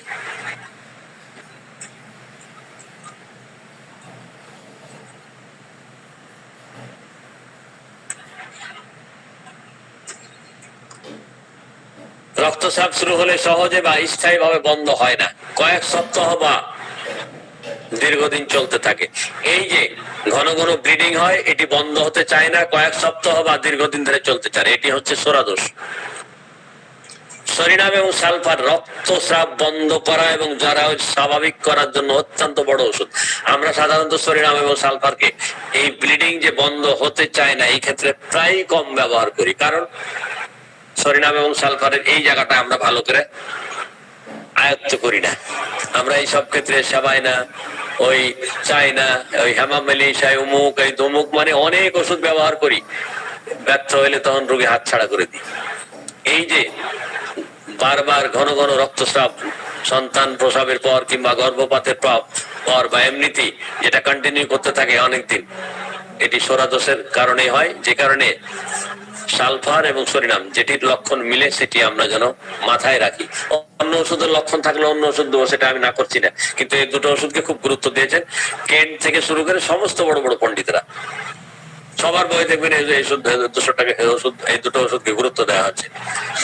তো যাই হোক, শুধু ব্লিডিং বন্ধ করে না, জরায়ুকে স্বাভাবিকও করে। ব্যথাযুক্ত মাসিক সহ নাক দিয়ে রক্তস্রাব, কারো মাসিক মাত্র একদিন থাকে, মাসিক বন্ধ হয়ে নাক দিয়ে মাসিক অবরুদ্ধ হয়ে যক্ষা রোগ দেখা দেয়। সাদা স্রাব, পচা মাংসের মতো অত্যন্ত দুর্গন্ধযুক্ত বড় বড় চাপযুক্ত সাদা স্রাব নির্গত হয়, সেই সাথে কোমরে ব্যথা এবং খুব দুর্বলতা বোধ। গর্ভ অবস্থায় সরিনামের কি কাজ সেটা আমরা দেখে আসি। গর্ভ অবস্থায় অনেক সময় মায়েদের নানান ধরনের উপসর্গ দেখা দেয়, যেমন গর্ভবতী মা এবং গর্ভস্থ শিশুর জন্য সরিনাম একটা মূল্যবান ওষুধ। গর্ভ অবস্থায় গর্ভের শিশু এত জোরে জোরে নড়া করে যে গর্ভবতী মা যন্ত্রণায় কাতর হয়ে পড়ে, অস্বস্তি বোধ করে। সেই ক্ষেত্রে সরিনাম প্রয়োগ করলে বাচ্চার এই অস্বাভাবিক নড়াচড়া এবং মায়ের যন্ত্রণায় এই গর্ভবতী মায়ের এই যন্ত্রণা দূর হয়। নিচ পেটে প্রচুর বায়ু জমে, সাংঘাতিক বমি বমি ভাব হয়, খুব কষ্ট পায়, কিছু খেতে পারে না, এত বমি বমি ভাব। এছাড়াও সন্তান প্রসবের পরে নানান রকম সমস্যায় কষ্ট পায়, তখন সরিনাম উচ্চ শক্তি প্রয়োগ করলে সকল কষ্ট দূর হয়। সন্তান প্রসবের পর জনিদাঁত দিয়ে সাংঘাতিক দুর্গন্ধযুক্ত স্রাব যায়, ফলে মানুষের পাশে যেতে নারীরা লজ্জা বোধ করে। বাচ্চা প্রসবের পরে এই এক ধরনের স্রাব, দুর্গন্ধযুক্ত স্রাব যেতে থাকে, তখন এরা কারো সামনে যেতে লজ্জা পায়, ভীষণ দুর্গন্ধ। গর্ভবতী মাকে লক্ষণ সাদৃশ্যে সরিনাম প্রয়োগ করলে গর্ভস্থ শিশু সোরাদোষের প্রবণতা গর্ভের মধ্যে অনেকখানি দূর হয়ে যায়। অর্থাৎ পেটে বাচ্চা আছে, গর্ভবতী মায়েরা কিন্তু বেশি সোরাদোষে প্রভাবিত থাকে। ওই সময় দেখবেন মায়েরা বেশি আবেগ প্রবণ হয়, মায়েরা বেশি ভয় পায়, কিংবা মায়েরা বেশি মেজাজি হয়ে যায়, বা মায়েরা বেশি আবেগ প্রবণ হয়ে যায়। যে ভয় আবেগ এই সব তো সোরা। তো গর্ভ অবস্থায় মা বেশি সোরাদোষে আক্রান্ত হয়, যে কারণে গর্ভস্থ শিশুর বডিতে সোরা তখন বেশি প্রাধান্য, বেশি বিস্তার লাভ করার চেষ্টা করে। এই জন্য গর্ভবতী মাকে যদি আমরা সরিনাম লক্ষণ সাদৃশ্যে প্রয়োগ করতে পারি, তাহলে গর্ভে থাকতেই বাচ্চা অনেকটা সোরা মুক্ত হয়ে জন্ম লাভ করবে। সরিনাম যে কারণেই আবিষ্কার, যে কারণে সরিনাম পৃথিবী বিখ্যাত, সেটি হচ্ছে চর্মরোগ। তাহলে আমরা যে কারণে সরিনাম সেটা একটু দেখে আসি। চর্মরোগ, সাংঘাতিক দুর্গন্ধযুক্ত চর্মরোগ। সাধারণত এর উদ্ভিদগুলি একটু দাঁতের মতো দেখতে, দাঁত জাতীয় শুষ্ক আঁশযুক্ত উদ্ভিদ, বা উদ্ভিদ থেকে পানির মতো পাতলা রস বা গাঢ় পুঁজ বের হয়। উদ্ভিদ সহজে পেকে যায়, পুঁজ হয়, শরীরে পোকা হাঁটার মতো সুরসুর করে, শরীর চুলকাতে চুলকাতে শরীর গরম হয়ে যায়, চুলকাতে চুলকাতে ছাল তুলে ফেলে, চুলকানোর পর রক্ত বের হয়ে যায়, তারপর সেই স্থানে মোটা হয়ে মামড়ি পড়ে যায়। কিছুদিন উদ্ভিদ বাহির হওয়ার পর এক সময় উদ্ভিদ ও মামড়ি মিলিয়ে যায়, সেই স্থানে ত্বক মোটা হয়ে শক্ত হয়ে যায়, তখন মামড়ির নিচে নতুন করে আবার উদ্ভিদ বের হয়। বলবে ডাক্তার সাহেব, কিছুদিন মামড়ি গুলো, এই চুলকানি গুলো চলে গেছিল, মামড়ি পড়ে মনে হলো ভালো হয়ে গেল, কিন্তু এই মামড়ির নিচে আবার দেখে উদ্ভিদ বের হচ্ছে। ত্বক ফেটে রক্ত বের হয়, এই যে ত্বক ফেটে রক্ত বের হয়, এটা পেট্রোলিয়ামে আমরা পাই। সাংঘাতিক চুলকানি, রাতে বিছানার গরমে সারা শরীর এত চুলকাতে থাকে যে ঘুমাতে পারে না, ফলে পোশাক খুলে ফেলে, কিন্তু পোশাক খুললে তার আবার শীত করে, তখন আবার পোশাক পরে, আবার পোশাক পরলে গরমে চুলকাতে থাকে, আবার পোশাক খুলে, এভাবে একবার পোশাক খুলে একবার পোশাক পরতে থাকে, এভাবে অস্থিরতায় তার রাত পার হয়ে যায়। অতিরিক্ত চুলকানির জন্য ভীষণ হতাশা, একেবারে মন মরা হয়ে যায়, আর ভালো লাগে না। শিশুরা রাতে সারা শরীর চুলকায় আর কান্না করে। আঙ্গুলের গিটে সবচেয়ে মারাত্মক চুলকানি হয়, আঙ্গুলের গিটে, এবং শরীরের ভাঁজে ভাঁজে চুলকানি যুক্ত উদ্ভিদ, কানের পিছনে, মাথার খুলির ওপর, কনুই, বগলে, বিশেষ করে এর শরীরের যতগুলো ভাঁজ আছে ভাঁজে ভাঁজে বেশি চুলকানে। প্রতিবার মাসিকের সময় মুখমণ্ডলে এক ধরনের উদ্ভিদ দেখা যায়। উদ্ভিদ থেকে পচা মাংসের মতো তীব্র দুর্গন্ধযুক্ত রস চুইয়ে চুইয়ে পড়ে। ধোয়ার পরে সে গন্ধ যায় না। এত বাজে দুর্গন্ধ, নাকে এলে বমি চলে আসে। ওই গন্ধ নাকে আসলে বমি হয়ে যায়, বমি চলে আসে। কানের কাছে, কানের পিছনে এবং কানে শুষ্ক খুশকি হয়। উদ্বেগ না থাকলেও রাতে সারাক্ষণ খামাখাই চুলকাতে থাকে ডলিকাসের মতো। কোনো উদ্বেগ নাই কিন্তু চুলকাচ্ছে। স্নান করলে, উলের কাপড় পরলে, গরমে, বিছানের তাপে, শরীর গরম হলে চুলকানি সাংঘাতিক বেড়ে যায়। গরম প্রয়োগে বা বাতাস না পেলে বাড়ে। অথচ এই দুটি শরীনামের কিন্তু বিপরীত ধর্মী লক্ষণ। তার গরমে ভালো থাকার কথা ছিল, কিন্তু সে গরমে তার চুলকানি বাড়ে, রোদের তাপে তার চুলকানি বাড়ে, বাতাস পেলে তার চুলকানি কমে। শরীরাম খুব শীতকাতর হলেও বাতাস যত গরম হয় চর্মরোগে চুলকানি তত বৃদ্ধি পায়। ফলে চুলকানি উপশমের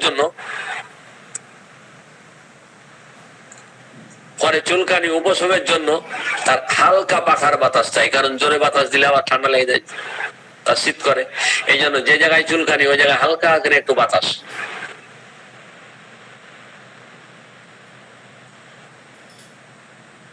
তাতে আরাম বোধ করে। শরীর ঢেকে রাখলে চুলকানি বাড়ে, খোলা রাখলে শীত করে, তবে ঠান্ডা বাতাসে চুলকানি আরাম বোধ করে। চর্মরোগ প্রায় লেগেই থাকে, 12 মাস যেন লেগে থাকে এরকম ভাব, কিন্তু অ্যাকচুয়ালি শীতকালে বেশি, গরমকালে কমে যায়। তার যেন চর্মরোগ যেন যেতেই চায় না, সারা জীবন যেন চর্মরোগ এসে ভুগতেই থাকে, বিস্তার লাভ করতে থাকে সারা জীবন ব্যাপী। বিরক্তিকর চর্মরোগ শীতকালে সরিয়েছিস দেখা দেয়। প্রতি শীতকালে ঘন এবং শুষ্ক চর্মরোগ দেখা দেয়, তবে গরমকালে ভালো হয়ে যায়। মাথার ত্বকে, মুখমণ্ডলে একজিমা, মাথায় এমন ভাবে মামড়ি পড়ে যেন মাথায় একটা মানে মাথার ত্বকটা যেন ঢেকে যায়।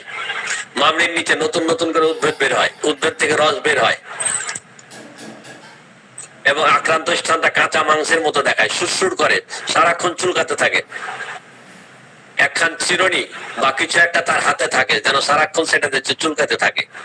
শরীরামের নানান ধরনের চর্মরোগ বারবার আক্রমণ হতে দেখা যায়।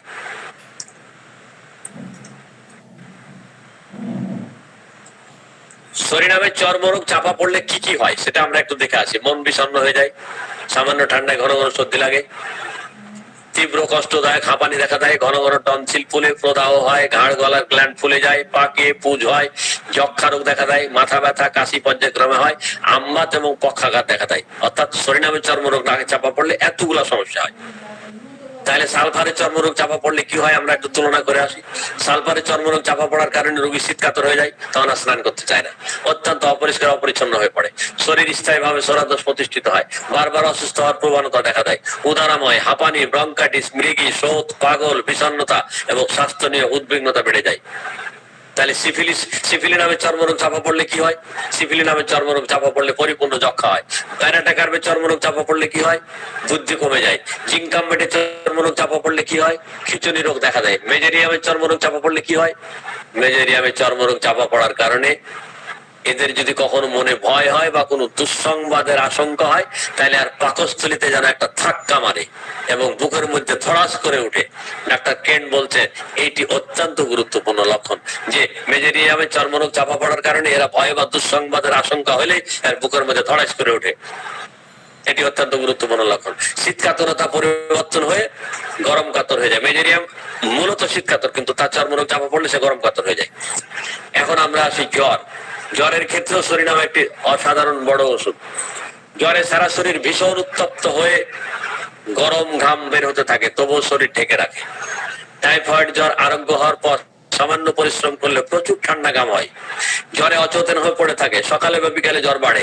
ডাক্তার মহিম ভট্টাচার্য বলছেন যে প্রচন্ড ক্ষুধা, বিষণ্ণতা, খিটখিটা মেজাজ, সকল স্রাব অত্যন্ত দুর্গন্ধযুক্ত, অত্যন্ত শীতকাতর, অধিকাংশ জ্বরে চর্মরোগ চাপা পড়ার ইতিহাস সহ অবিরাম বা সবিরাম জ্বর 5-7 দিন ধরে চলতে থাকলে অনেক সময় টাইফয়েডের একটা সম্ভাবনা দেখা দেয়। তখন নিশ্চিন্তে চোখ বন্ধ করে শরীরাম প্রয়োগ করলে টাইফয়েড হওয়ার সম্ভাবনা প্রতিরোধ হয়ে যায়। এই ক্ষেত্রে শরীরামের কি আর বড় ওষুধ আছে বলে উনি মনে করেন না, উনি সেটা বলতেন। ডাক্তার এলেন বলছেন যে চর্মরোগের ইতিহাস থাকলে শরীরাম প্রয়োগে প্রায় সকল প্রকার জ্বর, বিশেষ করে টাইফয়েড জ্বরের প্রচন্ডতা কমে যায়। প্রতি বছর। ওয়ালাইকুম সালাম। স্যার আমি আপনার কাছ থেকে 2 মিনিট একটু সময় চেয়ে নিব, যেহেতু আমরা জি স্যার, সেটা হলো আমরা আগামী সপ্তাহে শনিবারে একটা মেডিকেল টিম নিয়ে কুমিল্লা তে যাওয়ার সিদ্ধান্ত নিয়েছি। ইতিমধ্যে আমরা আহ্বায়ক কমিটি গঠন করে দিয়েছি।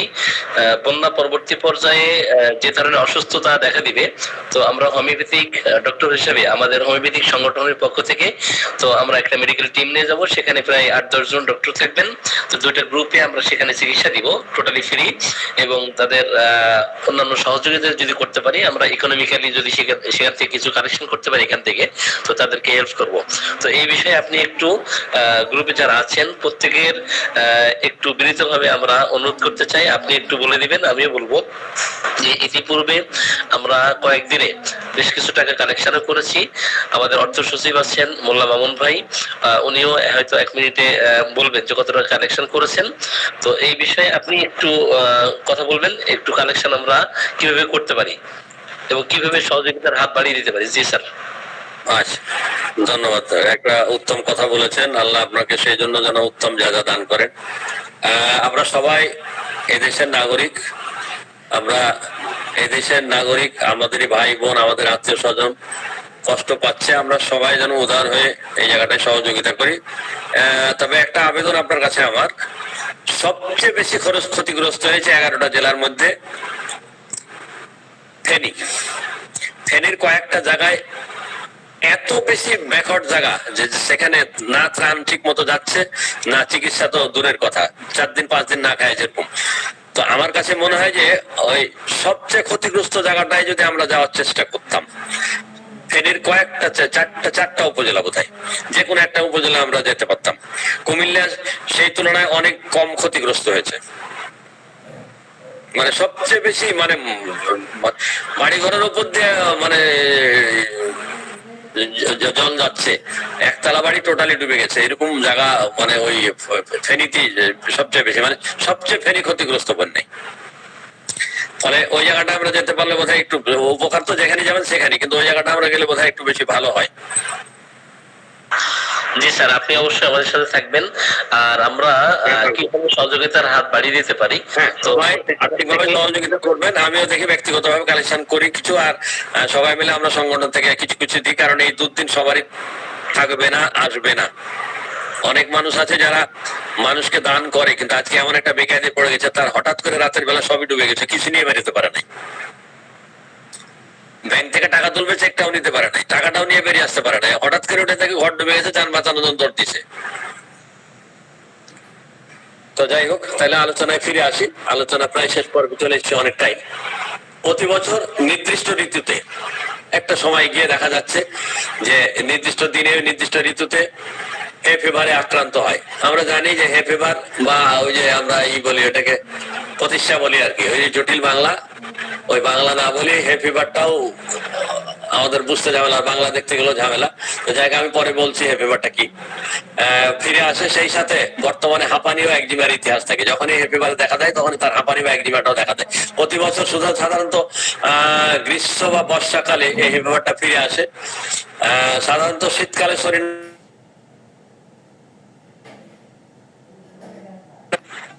একেবারে নাক দিয়ে তরল সর্দি ঝরে, অনবরত হাঁচি হয় এবং চোখ চুলকাতে থাকে। আরো কিছু উপসর্গ আছে, কিন্তু এই 3টা গুরুত্বপূর্ণ উপসর্গ। নাক দিয়ে তরল সর্দি ঝরে, অনবরত হাঁচি হয় এবং চোখ চুলকায়। তো গ্রীষ্মকালীন রোগ আক্রমণ প্রতিরোধ করা এবং সরাদোষ নির্মূল করার জন্য রোগ আক্রমণের পূর্বে অর্থাৎ শীতকালে চিকিৎসাটা করা উচিত।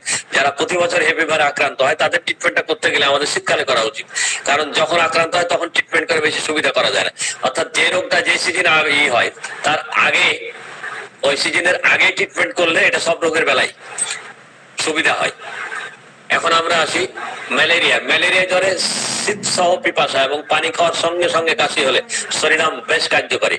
ম্যালেরিয়া জ্বরে শীত সহ পিপাসা থাকবে, যেই পানি খাবে সেই তার কাশি শুরু হয়ে যাবে। এটি অত্যন্ত গুরুত্বপূর্ণ লক্ষণ। এবং জ্বরের উত্তাপ অবস্থায় শরীরের তাপমাত্রা এত বৃদ্ধি পায় যে শরীরে হাত দিলে মনে হয় যেন আগুন, হাত পুড়ে যাচ্ছে, অচেতন অবস্থায় পড়ে থাকে। বিকালে জ্বর বাড়ে, এই অবস্থায় প্রচুর ঘাম হয় এবং ঘামলে তখন জ্বরটা কমে যায়। এই ক্ষেত্রে আমরা তুলনা করতে পারি টিউবারকুলিনামের সাথে। টিউবারকুলিনামে পিপাসা থাকুক বা না থাকুক, শীত সহ তার কাশি থাকে। শারীরিক দুর্বলতা শরীরের সবচেয়ে বড় গুরুত্বপূর্ণ সমস্যা। শারীরিক ও জীবনী শক্তির অত্যন্ত দুর্বলতা।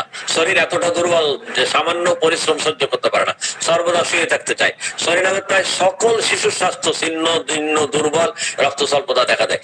যে কোনো ধরনের তরুণ রোগে ভোগার পর রোগী মরা মানুষের মতো দীর্ঘদিন বিছানায় পড়ে থাকে, স্বাভাবিক ক্ষুধা ফিরে আসে না, সামান্য আহার করলে পাতলা পায়খানা হয়। এমন অবস্থায় বিষণ্ণতা, শীতকাতরতা, নার্ভের দুর্বলতা থাকলে কিংবা নারীর গর্ভ অবস্থায় বা সন্তান জন্মের পরে মা ও শিশুর স্বাস্থ্য দ্রুত নষ্ট হতে থাকলে এবং দুর্বল হয়ে পড়লে শরীরাম অসাধারণ কাজ করে। এখন আমরা কিছু অদ্ভুত লক্ষণ দেখব, এরপরে আমরা কিছু মনীষীর বক্তব্য শুনবো, এরপরে আমরা শেষ করবো। মোল্লা মামুন ভাই আমাদের নাম্বার দিয়ে দিয়েছে, সবাই একটু দেখে নিন মেসেজে গিয়ে। অদ্ভুত এবং কিছু বিরল লক্ষণ। সাংঘাতিক জ্বরে হতাশ হয়ে যায়, কিন্তু নাক দিয়ে রক্ত পড়লে তার হতাশা কমে যায়। সাংঘাতিক জ্বরে মৃত্যু ভয় এবং তার ধারণা জ্বরে সে নিশ্চিত মরে যাবে, কিন্তু নাক দিয়ে রক্ত বেরিয়ে হলে তার ভয় কেটে যায়। অতিরিক্ত ভারী জিনিস উত্তোলন করলে তার চিন্তা শক্তি নষ্ট হয়ে যায়। মাথা ব্যথার পূর্বে মনে হয় চোখের সামনে সব যেন ড্যান্স দিচ্ছে, আচ্ছা লাফাচ্ছে। দুর্গন্ধযুক্ত পানির মতো উদারাম হয়, তখন সেই সাথে কান থেকে দুর্গন্ধযুক্ত পাতলা স্রাব।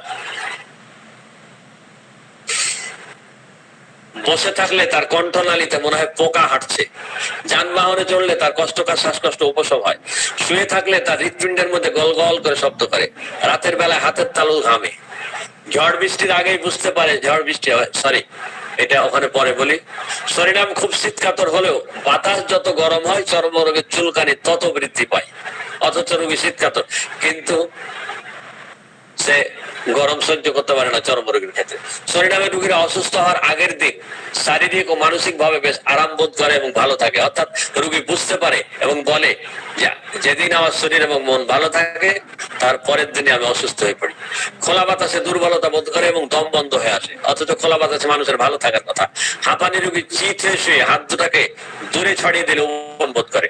নরম মল ত্যাগ করতে কষ্ট হয়, মনে হয় যেন মাথার মগজ বের হয়ে যাবে, যেন মাথাটি দেহ থেকে আলাদা হয়ে গেছে এমন মনে হয়। রোগী মনে করে যেন তার কান সহ মাথাটা তার নয়। মাথা ব্যথার সময় সারাক্ষণ তার ক্ষুধা লাগে, যেন দাঁতগুলি একত্রে আঠার মতো জোড়া লেগে গেছে। মনে হয় যেন হাত পা ভেঙে গেছে। রাতে এক পায়ের সাথে আরেক পা স্পর্শ সহ্য করতে পারে না। ঘুম অবস্থায় বুকের উপরে হাতের ভার সহ্য করতে পারে না, কিন্তু লেখাইছিস আবার ঘুমের মধ্যে পেটের উপর হাতের ভার সহ্য করতে পারে না। অর্থাৎ ঘুমের অবস্থায় বুকের উপর হাত রাখতে পারে না শরীরাম, পেটের উপর হাত রাখতে পারে না লেখাইছিস। যখন কফের সাথে রক্ত যায় তখন তার বুকে গরম অনুভব হয়। ক্ষুধার সময় কিছু না খেলে তার শরীর ঘামতে থাকে। ক্ষুধার সময় না খেলে তার মাথা ব্যথা হয়। মাথা ব্যথার সময় নাক দিয়ে রক্তস্রাব হয়ে গেলে মাথা ব্যথা কমে যায়। অসুস্থ হওয়ার পূর্বে ক্ষুধা মারাত্মক ভাবে বেড়ে যায়। বজ্রঝড় হওয়ার আগে বজ্রঝড় হওয়ার 2 দিন আগে বুঝতে পারে এবং সে আগাম ভবিষ্যৎবাণী করে যে 2 দিন পরে বজ্রঝড় হবে, কারণ বজ্রঝড়ের পূর্বেই তার অস্থিরতা বৃদ্ধি পায়, যে কারণে সে বুঝতে পারে এবং বজ্রঝড় দেখা দিলে সে অসুস্থই হয়ে পড়ে। কোষ্ঠবদ্ধতায় তার রোগ উপসম্বোধ করে। এখন কিছু মনীষীর বক্তব্য আছে। অনেকক্ষণ বকবক করছি, বোধহয় অনেকে বিরক্ত হয়ে যায়, চাই দেবো কিনা? আরো কিছুক্ষণ চলুক স্যার। না না না, সুন্দর হচ্ছে, ভালো লাগছে, চালান চালান। অনেক রাত্রে 10টা 42 বাজে। আজকে ছেড়ে দিই স্যার। জি স্যার। তো যে বিষয়ে আমরা কথা বলতেছিলাম ওই বিষয়ে আমি আর একটু সংযোজন করতে চাই। সেটা হলো যারা ইতিমধ্যে কমিটমেন্ট করেছেন, আমাদের অর্থ সচিব মোল্লা ভাই এক মিনিট সময় নিই, আমি 1 মিনিট শেষ করে দিই। এখানে আমাদের সতর্কতা কি, ল্যাকেসিসের আগে বা পরে সরিনাম ব্যবহার করা যাবে না, কারণ ল্যাকেসিসের সাথে সরিনামের শত্রু সম্পর্ক, এবং কফি সরিনামের ক্রিয়া নষ্ট করে। সুতরাং চিকিৎসা চলাকালীন সময়ে কফি এবং চা খেতে দেওয়া যাবে না, নিষেধ করে দিতে হবে। আর শক্তি এবং ডোজের ব্যাপারে নসট যে কোনো ওষুধ দ্রুত শক্তির নিচে ব্যবহার না করা উচিত, কড়া নিষেধ করছে কোনো পণ্ডিত। তাই এটা আমরা নিঃসন্দেহে 200 এবং 50 সহস্রতমিকের বেলায় তো সেরকম বিধি নিষেধ নাই। আর এর প্রতিষেধক হচ্ছে সরিনাম প্রয়োগের ফলে যদি কোনো রিয়াকশন হয়ে যায়, বিষক্রিয়া দেখা দেয়, তাহলে কার্বোভেট, কফি কিংবা নাটবম যে আমরা প্রয়োগ করি তাহলে তার বিষক্রিয়া নষ্ট হয়ে যাবে। আর এর একেবারে কমপ্লিমেন্টারি বা অনুপূরক, সবচেয়ে বড় অনুপূরক দুটো, সালফার বা টিউবারকুলিনাম। তো সবাই ভালো থাকবেন, অশেষ ধন্যবাদ। আমি দুঃখিত যে আমার সরিনামটা গোছানো ছিল না, লেখা আছে গোছানো নাই, যে কারণে আলোচনায় হয়তো অন্য দিনের মতো একটু সাজানো হয়নি, কোথাও কোথাও একটু একটু এলোমেলো হয়েছে আলোচনায়। তো সবাই ক্ষমা সুন্দর দৃষ্টিতে দেখবেন। আল্লাহ হাফেজ।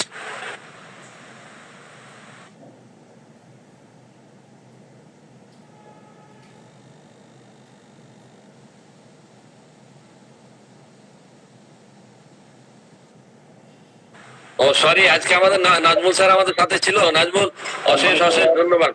আমাদের দেশের একজন নামকরা আলোচক এবং ম্যাথমেটিক্যাল তার তুলনামূলক আলোচনায় সে অসাধারণ। ধন্যবাদ নাজমুল। স্যার আমি শুরু থেকেই ছিলাম স্যার। জি, সম্মানিত অভিভাবক শিক্ষকবৃন্দ, আসসালামু আলাইকুম রহমতুল্লাহ। তো আপনারা কেউ বের হবেন না, যথেষ্ট ধৈর্য ধরে আপনারা আলোচনা শুনেছেন, এই জন্য আপনাদের অসংখ্য ধন্যবাদ জানাই এবং কৃতজ্ঞতা প্রকাশ করতেছি। আমরা এই দুর্দিনে একে অপরের সাথে যদি একটু কোঅপারেশন করতে পারি, কিছু টাকা দিয়ে, শ্রম দিয়ে, তো অবশ্যই এটা সাদাকা যদি কেউ করে, সেই ক্ষেত্রে অবশ্যই আমাদের অনেক বিপদ আবার দূর হতে পারে। কারণ সাদকার মাধ্যমে অনেক বিপদ, আমরা হয়তো অনেকের ভালো অ্যাবিলিটি নাই, তো সেই জায়গা থেকে যার যার যতটুকু সামর্থ্য আছে ওই সামর্থ্য অনুযায়ী 50 টাকা হোক, 100 টাকা হোক, 500 টাকা হোক, 1000 টাকা হোক, ওই সক্ষমতার জায়গা থেকে প্রত্যেকেই আপনারা অংশগ্রহণ করবেন। তো আমাদের ভাইদের চিকিৎসা সেবা দেওয়া এবং যদি সেভাবে টাকা কালেকশন করতে পারি এবং মোটা অঙ্কের একটা ফান্ড এখানে আমরা জোগাড় করতে পারি, তাহলে আমরা ত্রাণের ব্যবস্থাও করব। আর ওষুধপত্রের জন্য খুব বেশি টাকা পয়সা খরচ হবে না, কিন্তু সেখানে যারা ওখানে থাকবেন এবং চিকিৎসা দিবেন, তাদের থাকা খাওয়ার ব্যবস্থা আমাদেরকে করতে হবে। এমনকি যাওয়া আসার খরচটাও আমরা সেভাবে ব্যয় করব। আর অবশ্যই আশরাফ স্যার এবং নাজমুল ভাই আমাদের ঝিনাইদহ থেকে, ওনারা দুজন গেলে আমাদের জন্য ভালো হবে। তো আমি আপনাদেরকে বিনীতভাবে অনুরোধ করতেছি, প্রত্যেকেই আপনারা ইনকল মেসেজে যে যতটুকু পারেন সহযোগিতার হাত বাড়িয়ে দিবেন। হয়তো আমাদের এর মাধ্যমে অনেক কল্যাণ নিহিত থাকতে পারে। তো কেউই বাদ যাবেন না, আপনারা প্রত্যেকেই কম বেশি প্রত্যেকেই কমিটমেন্ট করবেন ইনশাআল্লাহ। জি, ইনকল মেসেজে প্রত্যেকেই কমিটমেন্ট করবেন। হ্যাঁ, বলছি স্যার টাকাটা কিভাবে পাঠাবো আপনাদের এখানে? আপনি সাবিরুল ভাইকে পাঠিয়ে দেন, ওইটা আমরা সাবিরুল ভাইয়ের কাছে পাঠিয়ে দিলে আমরা মহারাজ মনিরের সাথে কন্ট্যাক্ট করে এটা নিতে পারবো আর কি। আচ্ছা, ওই যেখানে দিয়েছিলাম। জি জি জি জি, ঠিক আছে। আর আমাদের অর্থ সচিব মোল্লা মামুন ভাই, তো মোল্লা মামুন ভাই আপনি 2 মিনিট কথা বলেন। জি জি, সবাইকে আসসালামু আলাইকুম। আসলে বিষয়টা নিয়ে অনেকদিনই কথাবার্তা হচ্ছে যে আমরা আসলে একটা না, আমাদের আসলে কয়েকটা মেডিকেল টিম যাবে। তো মোটামুটি সব মিলে সংখ্যাটা প্রায় 30-এর কাছাকাছি হবে। তো এই 30 জন ডাক্তার প্লাস হচ্ছে অ্যাসিস্ট্যান্ট, এদের হচ্ছে যাতায়াত বা হচ্ছে হ্যাবিটেশন বা আমরা হোটেলের খাওয়া খরচ বা আদার্স আমাদের ওষুধ খরচ বা হচ্ছে আদার্স যদি আমরা আরো সুযোগ থাকে, আমরা অর্থনৈতিকভাবে যদি সহযোগিতা করতে চাই, এটার জন্য অবশ্যই বড় একটা অ্যামাউন্ট প্রয়োজন। তো আমরা ইতিমধ্যে জানি যে আসলে বাংলাদেশের সর্বস্তর থেকেই যে যার অবস্থান থেকে অনেক অনেক জায়গায় হেল্প করে ফেলেছেন। তো তারপরে আসলে হেল্পের তো আসলে শেষ নেই। এটা যতটুকু যে যা করবেন সেটা আপনার নিজের জন্যই করবেন। পরকালে আল্লাহ এটার বিনিময়ে হয়তো আপনাকে জান্নাত নসিব করবেন অথবা দুনিয়াতে কোনো বিপদ আপদ থেকে রক্ষা করবেন। এজন্য আমরা রিকোয়েস্ট করবো যে আপনারা হয়তো অন্য কোনো জায়গায় দিয়েছেন সেটা হচ্ছে ত্রাণের জন্য, কিন্তু আমাদের মেডিকেল টিম যাবে। কারণ এখানে হয়তো ওই ত্রাণ একটা বিষয় আর হচ্ছে যে চিকিৎসা একটা বিষয়। তো আপনারা যারা অন্য কোথাও ত্রাণের জন্য সহযোগিতা করেছেন, আশা করি যে আমাদের এই মেডিকেল টিমের সার্বিক সহযোগিতাও আপনারা হাত বাড়িয়ে দিবেন। তো সেক্ষেত্রে আমার এখানে ইনকল মেসেজে আমার বিকাশ এবং নগদ নাম্বার দেওয়া আছে, সেক্ষেত্রে আপনারা এই বিকাশ এবং নগদ নাম্বারটা যদি সেভ রাখেন বা স্ক্রিনশট দিয়ে রাখেন, আপনারা পরবর্তীতে এখানে টাকা পাঠাতে পারবেন। তবে সেটা অবশ্যই বৃহস্পতিবারের মধ্যে হতে হবে। আর যদি কেউ কমিটমেন্ট করেন তো ইনকল মেসেজে লেখেন আপনার নাম্বার, ফোন নাম্বার। তো যদি আপনি ভুলেও যান, আমরা পরবর্তীতে যোগাযোগ করতে পারি। ইন্ডিয়া থেকে আসসালামু আলাইকুম স্যার। ওই ইন্ডিয়া থেকে স্যার ওই জাকির স্যারকে একটু বলছিলাম স্যার। স্যার আপনি যদি টাকা পাঠাবেন বলেছিলেন, তো যদি পাঠান তাহলে 2-1 দিনের মধ্যে ভালো হয় স্যার। জাকির স্যার কথা শুনতে পাচ্ছেন? জি, আরেকটা বিষয় আমি একটু আগে থেকে ঘোষণা দিয়ে রাখি, আমাদের আগামী পরপর 3-4টা class flood affected diseases and homeopathic treatment, এই বিষয়ে আমরা 3-4টা পার্টি ক্লাস নিব। তো যারা ওখানে অবশ্যই আমাদের সাথে সফর সঙ্গী হবেন, তো আমরা কয়েকজনকে সহকারী হিসেবে রাখবো, আর আমরা যারা সিনিয়র জুনিয়র আছি, তো এই 3-4টা ক্লাসে যদি আমরা থাকতে পারি তো আমাদের নিজেদেরও মানে স্কিল ডেভেলপ হবে, অপরদিকে চিকিৎসা করাটা ওখানে সহজ হবে। তো এই ক্ষেত্রে কোন কোন মেডিসিন গুলো আমরা অ্যাপ্লাই করতে পারি, আর ফ্ল্যাট এফেক্টেড যে ডিজিজ গুলো কি কি দেখা দিতে পারে সে বিষয়ে একটু ধারণা নিতে পারা এবং এই বিষয়ে পড়াশোনা করা। তো আগামীকাল এ বিষয়ে প্রথম পার্টে আমি ক্লাস নিব, এরপর আমাদের নাজমুল ভাই ক্লাস নেবেন এবং আমাদের দেলোয়ার ভাই আছেন, উনিও ক্লাস নেবেন। দেলোয়ার স্যার আপনি আগামীকাল প্রতিদিন Delwar sir, Nazmul sir class নেবেন বৃহস্পতিবার স্যার। তাহলে পরপর আমরা 3জন এইভাবে, আমি নাজমুল ভাই এবং দেলোয়ার ভাই 3জন 3 দিন 3 পার্টে আমরা ক্লাস করব, সেটা flat affected diseases and homeopathic treatment. তো এই ক্ষেত্রে হতে পারে ফ্ল্যাট এফেক্টের কারণে ডেঙ্গু হতে পারে, ম্যালেরিয়া হতে পারে, স্কিন এরাপশন দেখা দিতে পারে, কলেরা হতে পারে, বিভিন্ন আবার টাইফয়েড হতে পারে, তো ডায়রিয়া হতে পারে, এই ধরনের বিভিন্ন যে ডিজিজ দেখা দিতে পারে। এই কেন্দ্রিক যে সমস্ত মেডিসিন সচরাচর আমরা অ্যাপ্লাই করে থাকি সেগুলোর উপরই তুলনামূলক আলোচনা করবো ইনশাআল্লাহ। তো আপনারা আগামীকাল সকলেই এই ক্লাসে আমন্ত্রিত, সকলেই থাকবেন। জি, আসসালামু আলাইকুম স্যার। ওয়ালাইকুম আসসালাম। জি, আপনি কথা বলবেন। জি জি স্যার, আমি হাবুল্লাহ দেখছিলাম। জি স্যার, আমি যখন ক্লাসে ঢুকি, আশরাফ স্যার যখন ক্লাস করতেছিলেন, প্রায় 84 জন ছিলেন। যখন আপনি বললেন যে আমরা এই বন্যার্থদের জন্য ইয়ে করব, তখন অনেক কমে যে 58 হয়ে গেছিল, এখন 50 জন আছে। তো আমি অনুরোধ করব, আমরা যারা বিভাগীয় বা জেলার দায়িত্বে আছি, ওনারা যদি একটু মানে যার যার অধীনস্থ বা যার যার এরিয়ার লোকদেরকে একটু মানে টাচ দেয়, তাইলে আমার মনে হয় যে একটু কালেকশনটা ভালো হবে। স্যার, আপনার ইয়ার করার পরে যে কেন্দ্রে আজকে আমি ব্যক্তিগতভাবে ফোনে যোগাযোগ করছি, ফেসবুকে স্ট্যাটাস দিচ্ছি, কেন্দ্রীয় কমিটির ব্যাপারও দিছি। তো এখানে যাদের সাথে লিংক আছে তারা যদি শেয়ার করেন, ব্যাপারটা ওইভাবে হয়। আবার যেহেতু টাকা পয়সার এখানে ব্যাপার হইলে আমরা সহযোগিতাটা ভালোভাবে করতে, তাই সকলকে আমি বিনীতভাবে অনুরোধ করব, আগামীকালও স্যার প্রথমে একবার বলবেন মাজেদা একটু টাকার কথা বলবেন, শেষে ফিনিশিং দিবেন, তাই না হলে স্যার টাকাটা ওইভাবে উঠবে না। স্যার, আমি তো ক্রেডিটে কাজ করছি একসময়, চাকরি করার সময়, এবং অ্যাকাউন্টসও কাজ করছি। টাকা পয়সার ব্যাপার আসলে অনেকে অন্য সময় খুব থাকে, একটু সরে যায়। তো আমি সেইভাবে বলছি না, সামর্থ্য অনুসারে সবাই সহযোগিতা করবেন এবং এটা নিজের জন্য আখেরাতে কাজে লাগবে আমি মনে করি।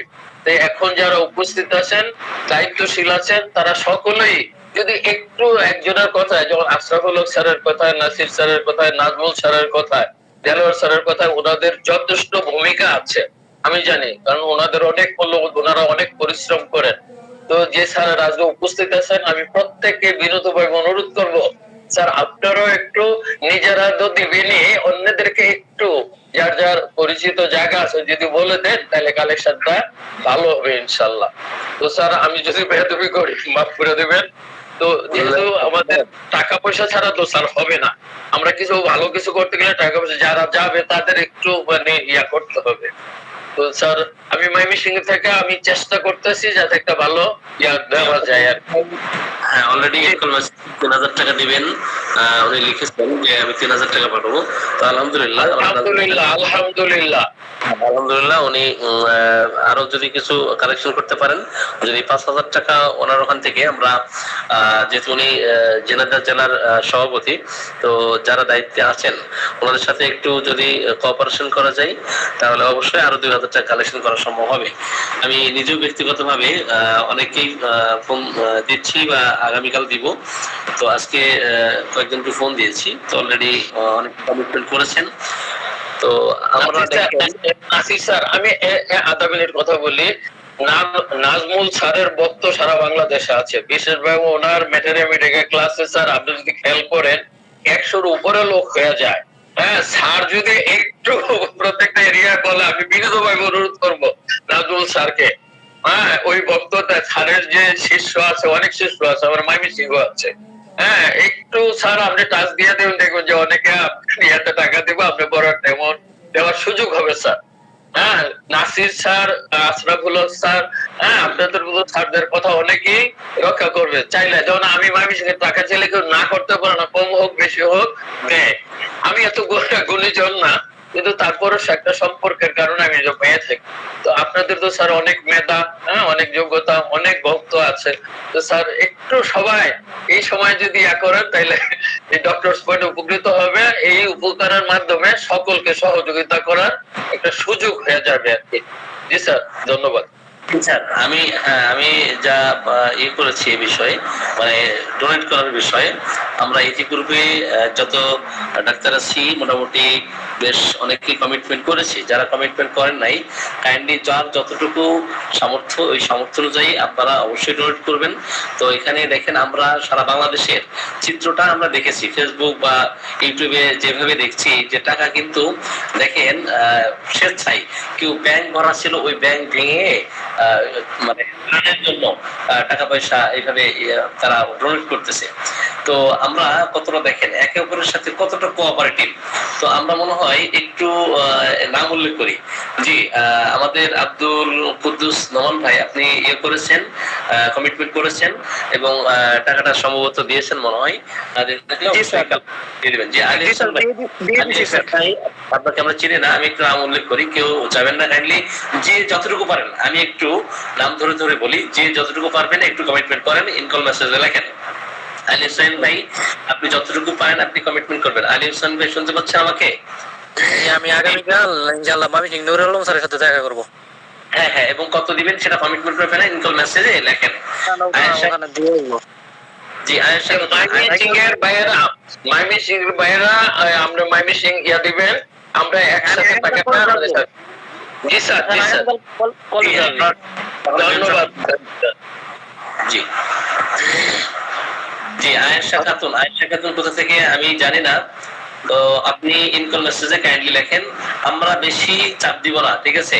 আপনার 100 টাকা যদি দেওয়ার সামর্থ্য থাকে 100 টাকা দিবেন, আপনার যদি 50 টাকা দেওয়ার সামর্থ্য থাকে 50 টাকা দিবেন, যদি আরো বেশি সামর্থ্য থাকে তো আরো বেশি দিবেন। আপনার আন্তরিকতা দেখবে আল্লাহ, ঠিক আছে? আপনার কতটুকু আছে না আছে। আমাদের দেওয়ান হোসেন ভাই অলরেডি 1000 টাকা উনি কমিটমেন্ট করেছেন। এরপরে আর কে আছেন? কলিম মোল্লা, জি কলিম মোল্লা, আপনি একটু কাইন্ডলি লিখবেন কত দিবেন। এটা মাওলানা গোলাম মোস্তফা ভাই, আপনি একটু লিখবেন। জি, আর আমরা আশরাফ স্যারের কাছ থেকে এখান থেকে করতে চাই না, উনি গোপনে ডোনেট করবেন আমাদের মোল্লা মামুন ভাইয়ের কাছে। তো মোল্লা মামুন ভাই, আপনি আশরাফ স্যারের সাথে যোগাযোগ করবেন। আফরোজুল সুলতানা, আপনি 1000 টাকা ডোনেট করতে চেয়েছেন, সম্ভবত দিয়ে দিয়েছেন মনে হয়। খাদিজা মাহমুদ, আপনাকে নামে জানি কিন্তু কোথায় ঠিকানা আমি জানি না। আপনি কমিটমেন্ট না করে থাকলে অবশ্যই কমিটমেন্ট করবেন। অনেকেই চলে যাচ্ছেন, আমাদের এটা আসলে সবচেয়ে মানে সংকীর্ণ মনের পরিচয়। আমরা কিন্তু এখানে যাদের অ্যাবিলিটি নাই আমরা তো ফোর্স করবো না, ঠিক আছে? যে কথা যখন আমরা বলি সবাই এখান থেকে গ্রুপ থেকে চলে যাচ্ছি, এটা কোন ধরনের? দিয়ে পাঠিয়ে দিয়েছি স্যার। জি জি, ধন্যবাদ আপনাকে। জি, তো আমরা 10 টাকা, 50 টাকা, 100 টাকা, 500 টাকা, যার যেখান থেকে যতটুকু। আমাদের লাভলি আলমগীর ম্যাডাম অলরেডি উনি আমাদের দেওয়ার আগেই 5000 টাকা অন্য জায়গায় উনি ডোনেট করেছেন। আমাদের মনিরুল ইসলাম ভাই, উনি গতকাল 20,000 টাকা ডোনেট করেছেন এবং আজকে 17,000 টাকা ডোনেট করেছেন। তো আমাদেরকে উনি 1000 টাকা দিতে চেয়েছেন। এবং মামুন আহমদ ভাই, উনি 1000 টাকা ডোনেট করতে চেয়েছেন, সম্মত দিয়ে দিয়েছেন। আমাদের কামাল উদ্দিন ভাই, উনি 500 টাকা ডোনেট করতে চেয়েছেন, কমিটমেন্ট করেছেন। এরপর আমরা দেখতে পাচ্ছি সেলিম মালিক ভাই, আপনি অবশ্যই ডোনেট করবেন ইনশাআল্লাহ, কম বেশি যতটুকু পারেন। আমাদের সাইদুর রহমান ভাই আনমিউট করেছেন, কিছু কথা বলবেন মনে হচ্ছে। জি, সাইদুর রহমান ভাই, আপনি কিছু বলবেন মনে হচ্ছে, আনমিউট করেছেন। জি, আমি 1000 টাকা দিয়ে দেবো। আপনি আনমিউট করেছেন, কিছু বলতে পারেন। মহিউদ্দিন ভাই, আপনি কমিটমেন্ট করেছেন কিনা আমি জানি না, গতদিন আপনাকে পাই নাই। জি, মহিউদ্দিন ভাই, আপনি চট্টগ্রাম থেকে সম্ভবত। মহিউদ্দিন ভাই, জি, মুসলিমা বেগম, আপনি বলেছিলেন যে আপনার সাথে আলোচনা করে আপনি জানাবেন। এরপরে নাসির মন্ডল, জি, সিদ্দিকুর রহমান ভাই, আপনি কিছু বলবেন? সিদ্দিকুর রহমান ভাই, আমি 1000 টাকা দেবো স্যার। আলহামদুলিল্লাহ আলহামদুলিল্লাহ সিদ্দিক রহমান ভাই 1000 টাকা দিবেন। আলহামদুলিল্লাহ আল্লাহ আমাকে হায়াত করুন এবং আমাদের প্রত্যেককে আল্লাহ বিপদ আপদ থেকে রক্ষা করুন। তো আমরা যেন জি জি স্যার, আমি 1000 টাকা সিদ্দিক রহমান ভাই টাকায় ওনার বাড়ি হলো কি জানো সাপাহার সাপাহার আপনারা যারা আচ্ছা আমাদের আশরাফ স্যার কিছু বলবেন মনে হচ্ছে। এরপরে আমি কালকে রাত্রে যোগাযোগ করবো, ঠিক আছে? আমি ওটা কালকে রাত্রে আপনাকে ফোন দেবো ইনশাআল্লাহ। জি ঠিক আছে, আমরা নিলাম। এবং আপনি স্যার জি সালমা ম্যাডাম কিছু বলবেন? স্যার আমাদের ইন্ডিয়া থেকে, জি স্যার স্যার বলছিল আমরা ইন্ডিয়া থেকে কিছু ছেলে টাকা জোগাড় করেছি স্যার। ওই হিফজুর রহমান আসাম ভাই আমাদের সঙ্গে আছেন, ওই ভাই 500 টাকা দিয়েছেন। জি ধন্যবাদ, আপনার ধন্যবাদ। আমি আপনার কথা শুনতেছি, আমি নামগুলো উল্লেখ করি, আপনার কথা শুনতেছি। গাজী আব্দুল আজিজ স্যার, আসসালামু আলাইকুম ওয়া রাহমাতুল্লাহ। স্যার আপনি কেমন আছেন? অনেকদিন পর আপনাকে পেয়েছি। গাজী আব্দুল আজিজ স্যার। ওয়ালাইকুম আসসালাম ওয়া রাহমাতুল্লাহ। আসলাম, দেখলাম যে ক্লাস চলছে, এটা ভাবলাম একটু ঢুকে মেডিকেল টিম নিয়ে আগামী সপ্তাহে আমরা বন্যা কবলিত এলাকায় যারা অসুস্থ তাদের চিকিৎসা সেবা দেওয়ার জন্য একটা টিম পাঠাবো। তো সেই হিসেবে এখানে আমাদের কালেকশন চলতেছে। তো আপনি এসেছেন, আমাদেরকে নির্দেশনাও দিবেন। আমরা এখানে যে টিমগুলো পাঠাবো তাদের থাকা খাওয়া এবং ওখানে চিকিৎসা দেওয়ার জন্য ওষুধপত্র যা লাগে তো আমরা সামগ্রিক হেল্প করবো। আপনি জায়গা থেকে হোমিওপ্যাথিক হিসেবে আমাদের সাথেও এই ভালো জন্য এই সহযোগিতা আমি তো অলরেডি চাঁদা দিয়ে দিয়েছি। আচ্ছা, আমরা অনেকে অনেক জায়গায় দিচ্ছি কম বেশি। তো কেউ 1500 100 200 যে যতটুকু যেতে জায়গায় পারে। তো আমরা মেডিকেল টিম নিয়ে যাবো এখানে। আপনি আপনার ইচ্ছা অনুযায়ী, আপনার মর্জি অনুযায়ী যতটুকু পারেন, আপনার প্রতি কোনো চাপ নাই, ফোর্স নাই। আচ্ছা, আপনার বিকাশ নাম্বার দিয়ে আমি কালকে দেখি কি করে দেন। গাজী আব্দুল আজিজ স্যার আমি নাম্বারটা দিয়ে দেবো। মোল্লা মামুন ভাই আপনি অবশ্যই হিসেবে আছেন, আমার সাথে যোগাযোগ করবেন। জি আমার মেসেঞ্জারে দিয়ে দিন আপনার নাম্বারটা। ধন্যবাদ। আল্লাহ আপনাকে উত্তম প্রতিদান দান করুক এবং বিপদ আপদ থেকে আমাদেরকে রক্ষা করুন। ফাইমা হায়দার আপনি কোথা থেকে যুক্ত হয়েছেন আমি চিনি না এইভাবে। জি আপনি যতটুকু পারেন আপনার জায়গা থেকে হেল্প করবেন। জি জি স্যার, দিব। ফাইমা হায়দার। হ্যাঁ, আমি গাজীপুর থেকে বলছি স্যার। হ্যাঁ আপনি কমিটমেন্ট করছেন না? জি স্যার, আমি দিব।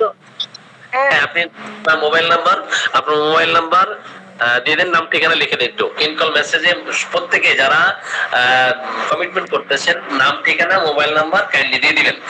আমাদের ইসমতারা খাতুন অনেকদিন আপনাকে দেখি নাই, সম্ভবত আপনি দিয়েছেন কিনা জানি না। এরপরে আমাদের ফিরোজ আলী, সম্ভবত ইন্ডিয়া। ফিরোজ আলী স্যার ফিরোজ ভাই 800 টাকা দিয়েছেন আমার কাছে স্যার। আলহামদুলিল্লাহ। তো আমাদের গাজী খায়রুল ভাই মাঝে মাঝে দেখি। আসসালামু আলাইকুম। জি গাজী খায়রুল ভাই, আপনি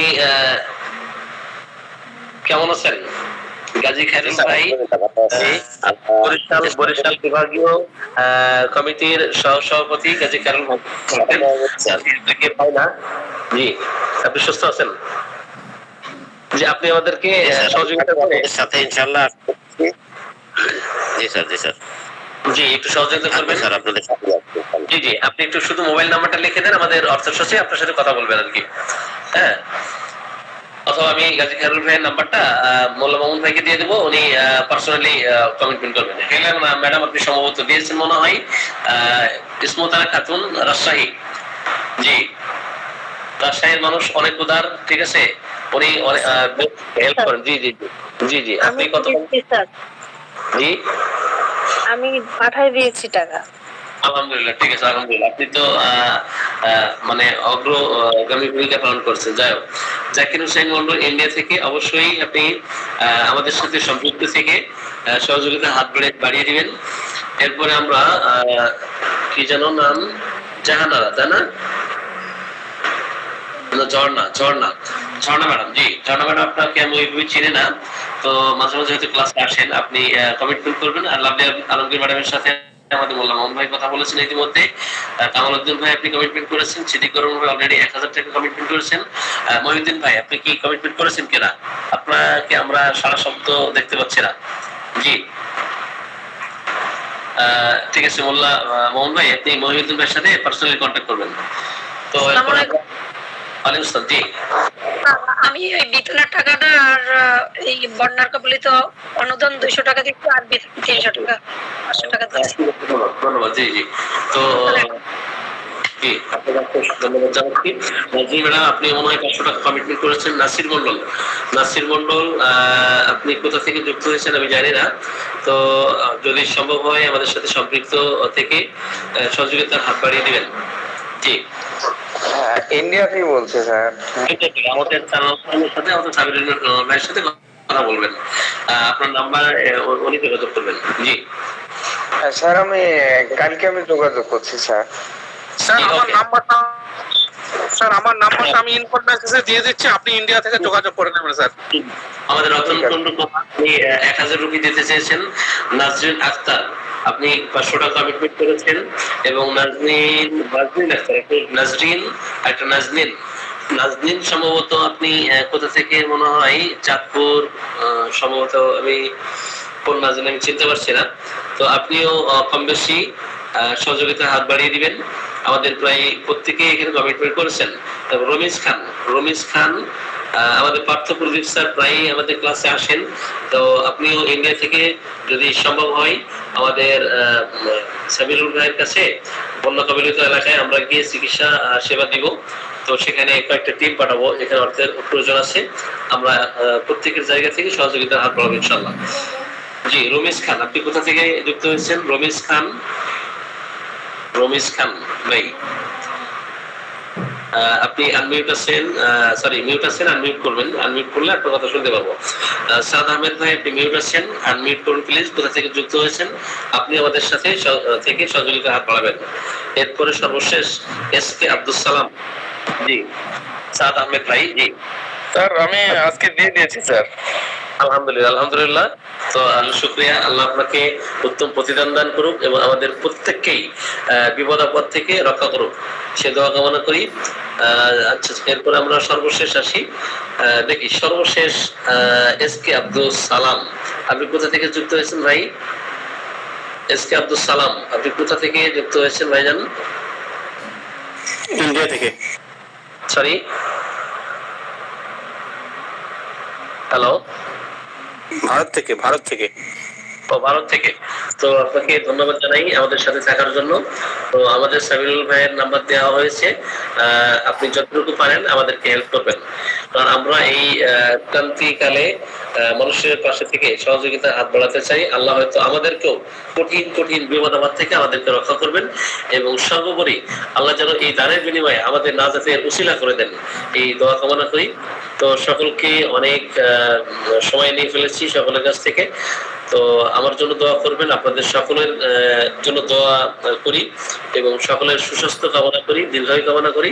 আল্লাহ যেন আমাদের সহি সালামতে ঈমানের সাথে মৃত্যু দান করেন, সেই প্রত্যাশা রাখি।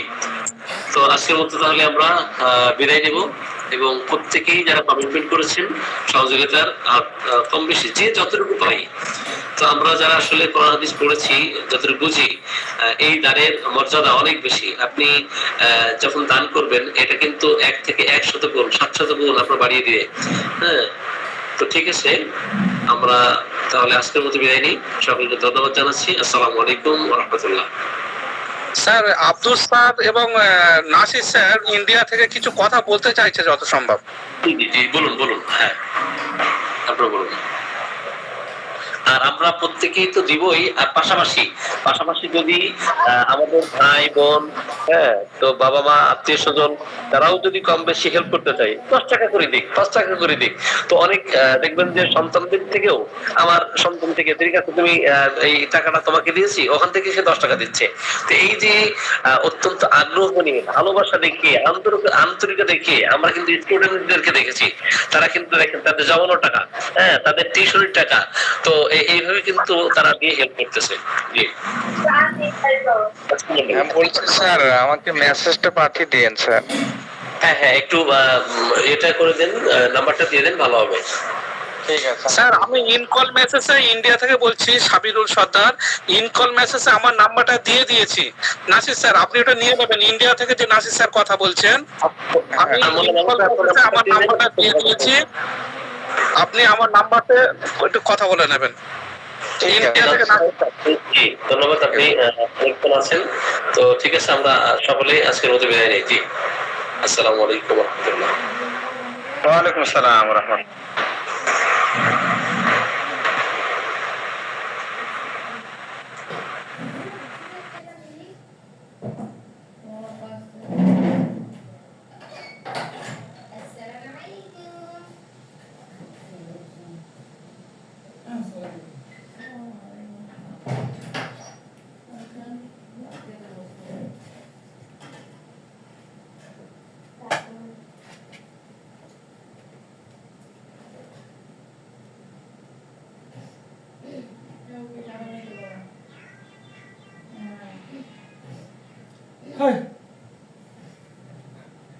কখন এসেছে বন্ধ করনি।